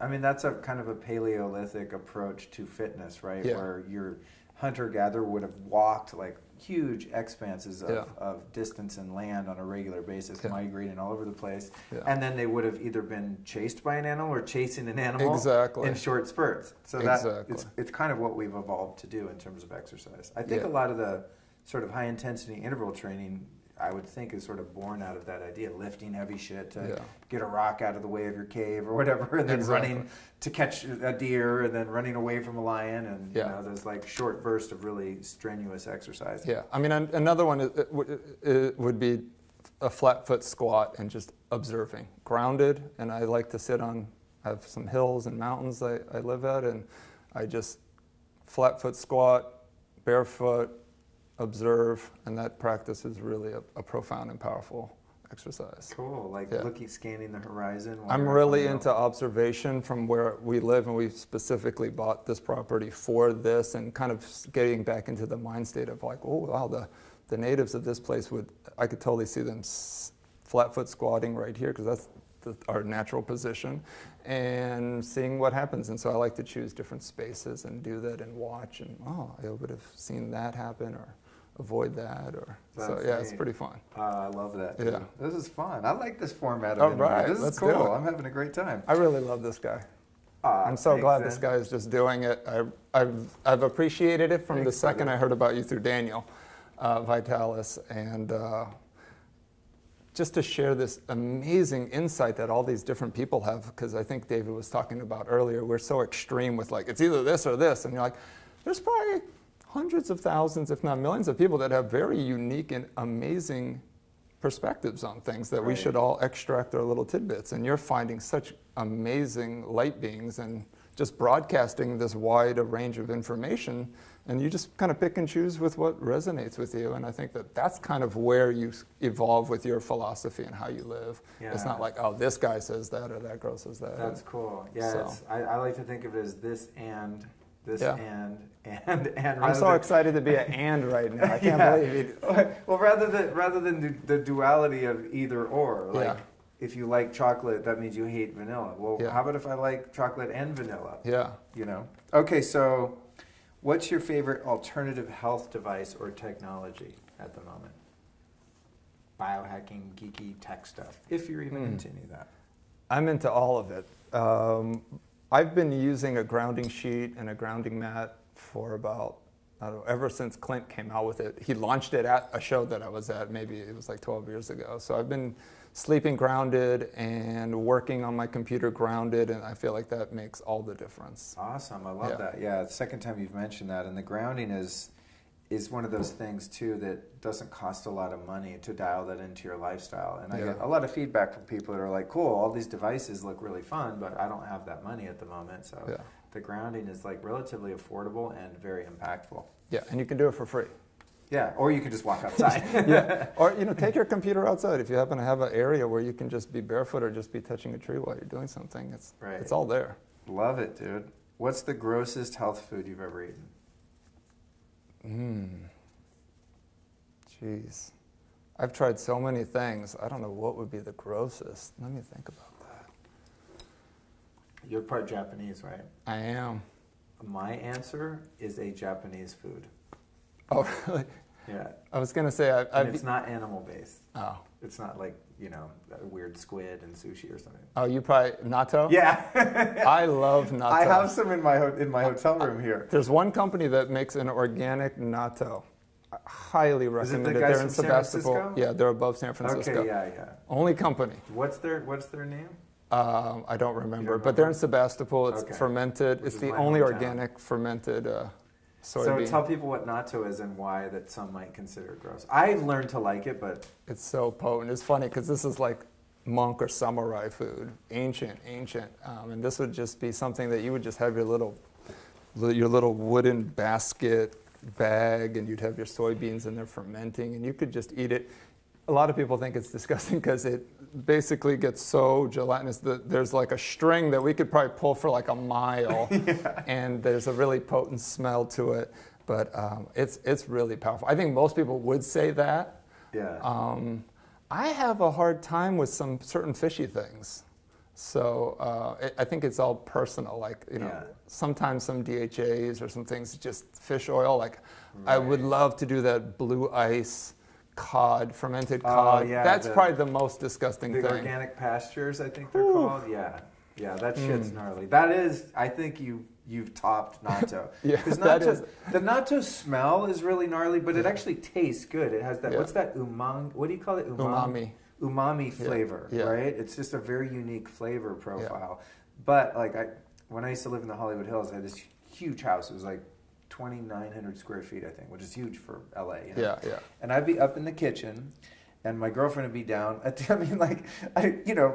25, 30 yards at the other side of the house or something. And I would open up a natto, just like pop the natto open, and literally within 10 seconds, she's like, "Ew, gross, God!" Like way at the other side of the house. I mean, it smells like the rotting feet of like a corpse. So it smells like zombie feet or ass. It's really gnarly. Yeah, but it's so good. But the recipe, I mean, it's so powerful. It's that, and then typically you would put an egg yolk on it, and then you would put maybe like some fermented onion on it, and you could even do some fermented soy, shoyu or soy sauce, and that is a potent meal. I mean, that is so much life force. Yeah, I do that when I'm having stomach issues. But I'm with you with the fish oil, like those bottles of cod liver oil. Yeah. What are they? That one brand? Blue Ice. Yeah, organic something pastures. Yeah. And it's really disgusting. It is. And you'll burp it back up and shit. Yeah. It's just like, it's super gnarly. Yeah. All right. Moving on into some more savory things? Deeper esoteric. What word do you use to describe God, and why that word in your own conversations in life? Yeah, Mother Nature. Yeah, I mean, it could be down to just nature, but I think that there's like this great mother, and Mother Nature is such a fitting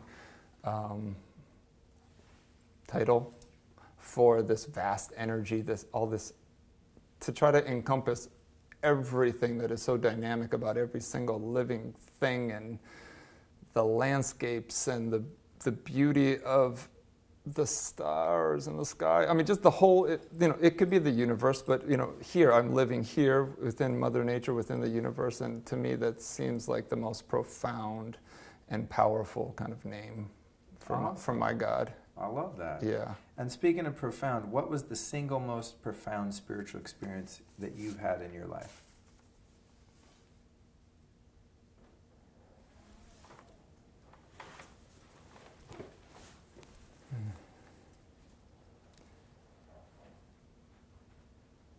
They happen daily, so I think they're just moments when I can get present in meditation. I think that is really where, so it happens all the time. There isn't just one particular thing that has happened. I try not to I'm now at a stage where I'm not focusing on the past at all. So I'm just trying to live in the moment. It's not the easiest thing, but every time I find that clarity and find that breath when I'm in the moment, and that right there is the most profound thing for me at that time, and that's it. Awesome, dude. Yeah. Love it. This is fun. Yeah. I'm digging this new format. I'm excited to keep these going. And so the next one would be, do you pray? And if so, how? I meditate every day without question. So I think that is by far the most profound practice. Skip all the supplements, everything. But I like to stack the functions, so I meditate while I'm grounding, and to me that is just so powerful. To be able to kind of run through your process internally, because we are so unique in how we process our information through observation, through our past, that when you can kind of start to hear all the different perspectives that your mind's going into, and then to be able to discern what is serving you with love and what is kind of keeping you from that space, and then being able to drop those, raise those, and kind of be able to juggle that. That practice to me has just been so profound. And would you say that is a time at which you pray, or is that your form of prayer in itself, of just the act of meditation? Or do you have a formal, like, hey, Mother Nature, God, thing, thank you for this, here's what I'd like? Do you have that kind of thing going on, or is it just more of a real commitment to presence and meditation? Yes, I do a practice daily throughout the day, but I'm trying to do this throughout. And I'm blessed to have such a partner that is on the same journey, and our family together. That's how we're trying to do it, and we just work off of each other. And we're at a place where we're not blaming each other. We're just learning from each other, and so we get to get checked and move accordingly. And, that's awesome. And that's been just like Bunny and Alchemy are my greatest teachers. So that's cool. It is throughout the day. Yes, I'm praying the whole time. What I'm not praying for, which is very important, is something. I'm not praying for anything outside of myself. I'm not praying to get something. I don't need anything. And just having that awareness now in my life, which is kind of new to me, has been profound. That's cool. Yeah. I'm still praying for stuff. My prayer lately has been like, it's not like, hey, give me this thing. It's more like, it's like, God, I have this desire. Could this be your will? Could this be possible for me? Is this what you want for me? Yeah. Because I want this thing. Yeah. So if that's what's meant to happen, could you show me what I need to do to help facilitate that? And if it's not, could you remove the desire so it's not in my mind anymore? Like wanting to move to Topanga or move to Malibu, like get out of the city. Yeah. It's like, I don't go, God, give me a mansion in Beverly Hills or something. Right. I'm just like, hey, yo, thing, creative world, universe, deal, I have some ideas. Can we work on that, For sure. You know? The universe is completely working with you. I mean, Yeah. I think just having that level of faith is what's going to manifest anything you really want. Right. I've learned that over a long period of time of being very impatient and understanding that everything happens in due time. And David Wolf here, we are at the Longevity Conference, he said a quote 14 years ago, literally the first time I ever came to this event. He said, I have such a good quote, and I literally to this day still use it, and he didn't know who said it, but he said, infinite patience brings immediate results. Ooh, that is good. And so... Did you ever figure out whose quote it is? No. Damn, we got to. You should probably do it in your show notes. Yeah, This guy is so meticulous with everything. We'll find the root. Source that one. All right. What's one spiritual teacher or practice you've abandoned and why? I don't know if you're going to like this answer. Because it's my favorite. Yeah. Well, I started formally doing meditation through Vedic meditation, and the teacher of your teacher, Jeff's teacher. And it was an interesting path. It got me on the right track to meditate. And at one point, I had been very specifically practicing meditation for about 18 months straight, hardcore, every day, as many times as I could, twice a day. And at one point, it just stopped working, but I was still doing this practice. And I was kind of getting disappointed with it. And then I heard a few different tidbits of information came to me. One of my teachers had said, doing meditation is like your personal alarm. Like it's a practice to wake up. And so sometimes the alarm just doesn't work anymore. You've snoozed it enough and you got to just move on to a different meditation. And then I listened to, Osho said something amazing. He said, the whole idea of TM and VM meditation, where you're basically saying a mantra in your mind, if we're trying to cultivate aloneness, like really being comfortable with yourself, which is what we're trying to all transcend to, because there's this epidemic of being lonely. We're just trying to actually learn how to be alone, and there's a beauty in that. And he said, if you're doing this type of meditation, mantra meditation, you're actually not with yourself, you're actually with the mantra. So again, you've kind of abandoned yourself, and now you're with this mantra, and everything's about this mantra you keep repeating. So I had abandoned that mantra, and the second I dropped it, that same feeling came back as I just started to have my own different spins on it, and cool. So that's happened. That's interesting. I love that. Maybe that'll happen for me at some point. You never know. Let's see. What's my next one here? God, so many. I didn't know how long these were going to take. I know, you were like, so I came up with a lot. What's one personal flaw that you've had the hardest time changing? Oh, it's self-love. Yeah, I mean, I think that's the epidemic. We've somehow gotten to this point where we have this false belief system, listening to these false narratives from everything that you see and eat and listen to, that basically disempowers yourself. And I've been a part of that trap. And just liberating myself out of that, really just being comfortable with who I am. I've made mistakes in my life. I've done this, I've done that. And at the end of the day, if you can't love yourself and just be okay with what it is, because if everyone is in that state, then we're all good. We're like doing magical things. And so that, to me, is something that it's at the highest. It's at the highest on my list, I think, and for humanity. Me too. So, yeah. That'd be my answer as well. Name your top 5 desert island albums. Wow, that's a good question. Man, can I just say some artists? I don't. You can do that.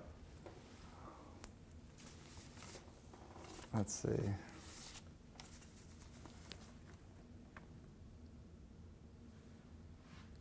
I like that this is the one I'm stumped on. I know. I was like, there's so much good music. I'm like, Zen, give me the meaning of life and God and all these huge topics, and you're nailing that.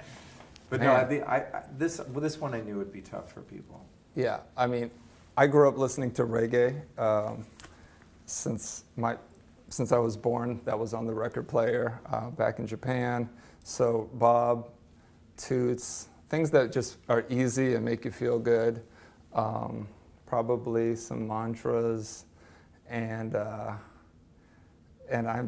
an OG hip hop head, so it would have to be some type of album from Gangstar. I have to I'd have to be meditating and then dancing. So those are like the two things I would be doing on the island. That is funny, man. Yeah. I've never actually, I would never have imagined that for you. Oh, it goes deep. We'll get into that. That is funny. And what's the craziest thing you've ever done to be healthy?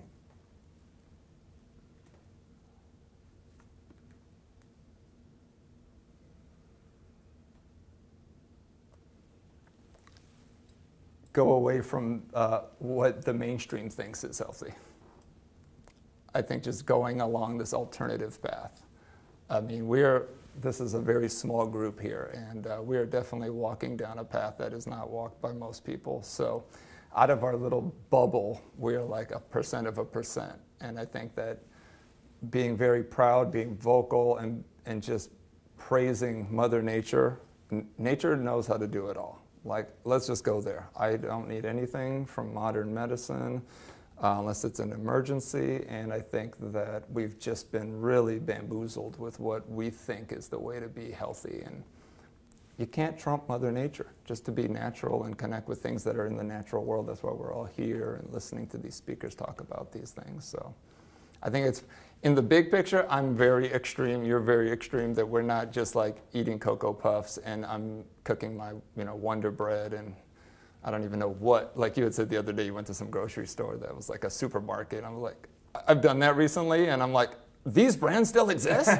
I didn't even know they make Fruit Loops still. SpaghettiOs are alive and well. Yeah, so, you know. What's the number one spiritual principle that you would advise people learn to live by?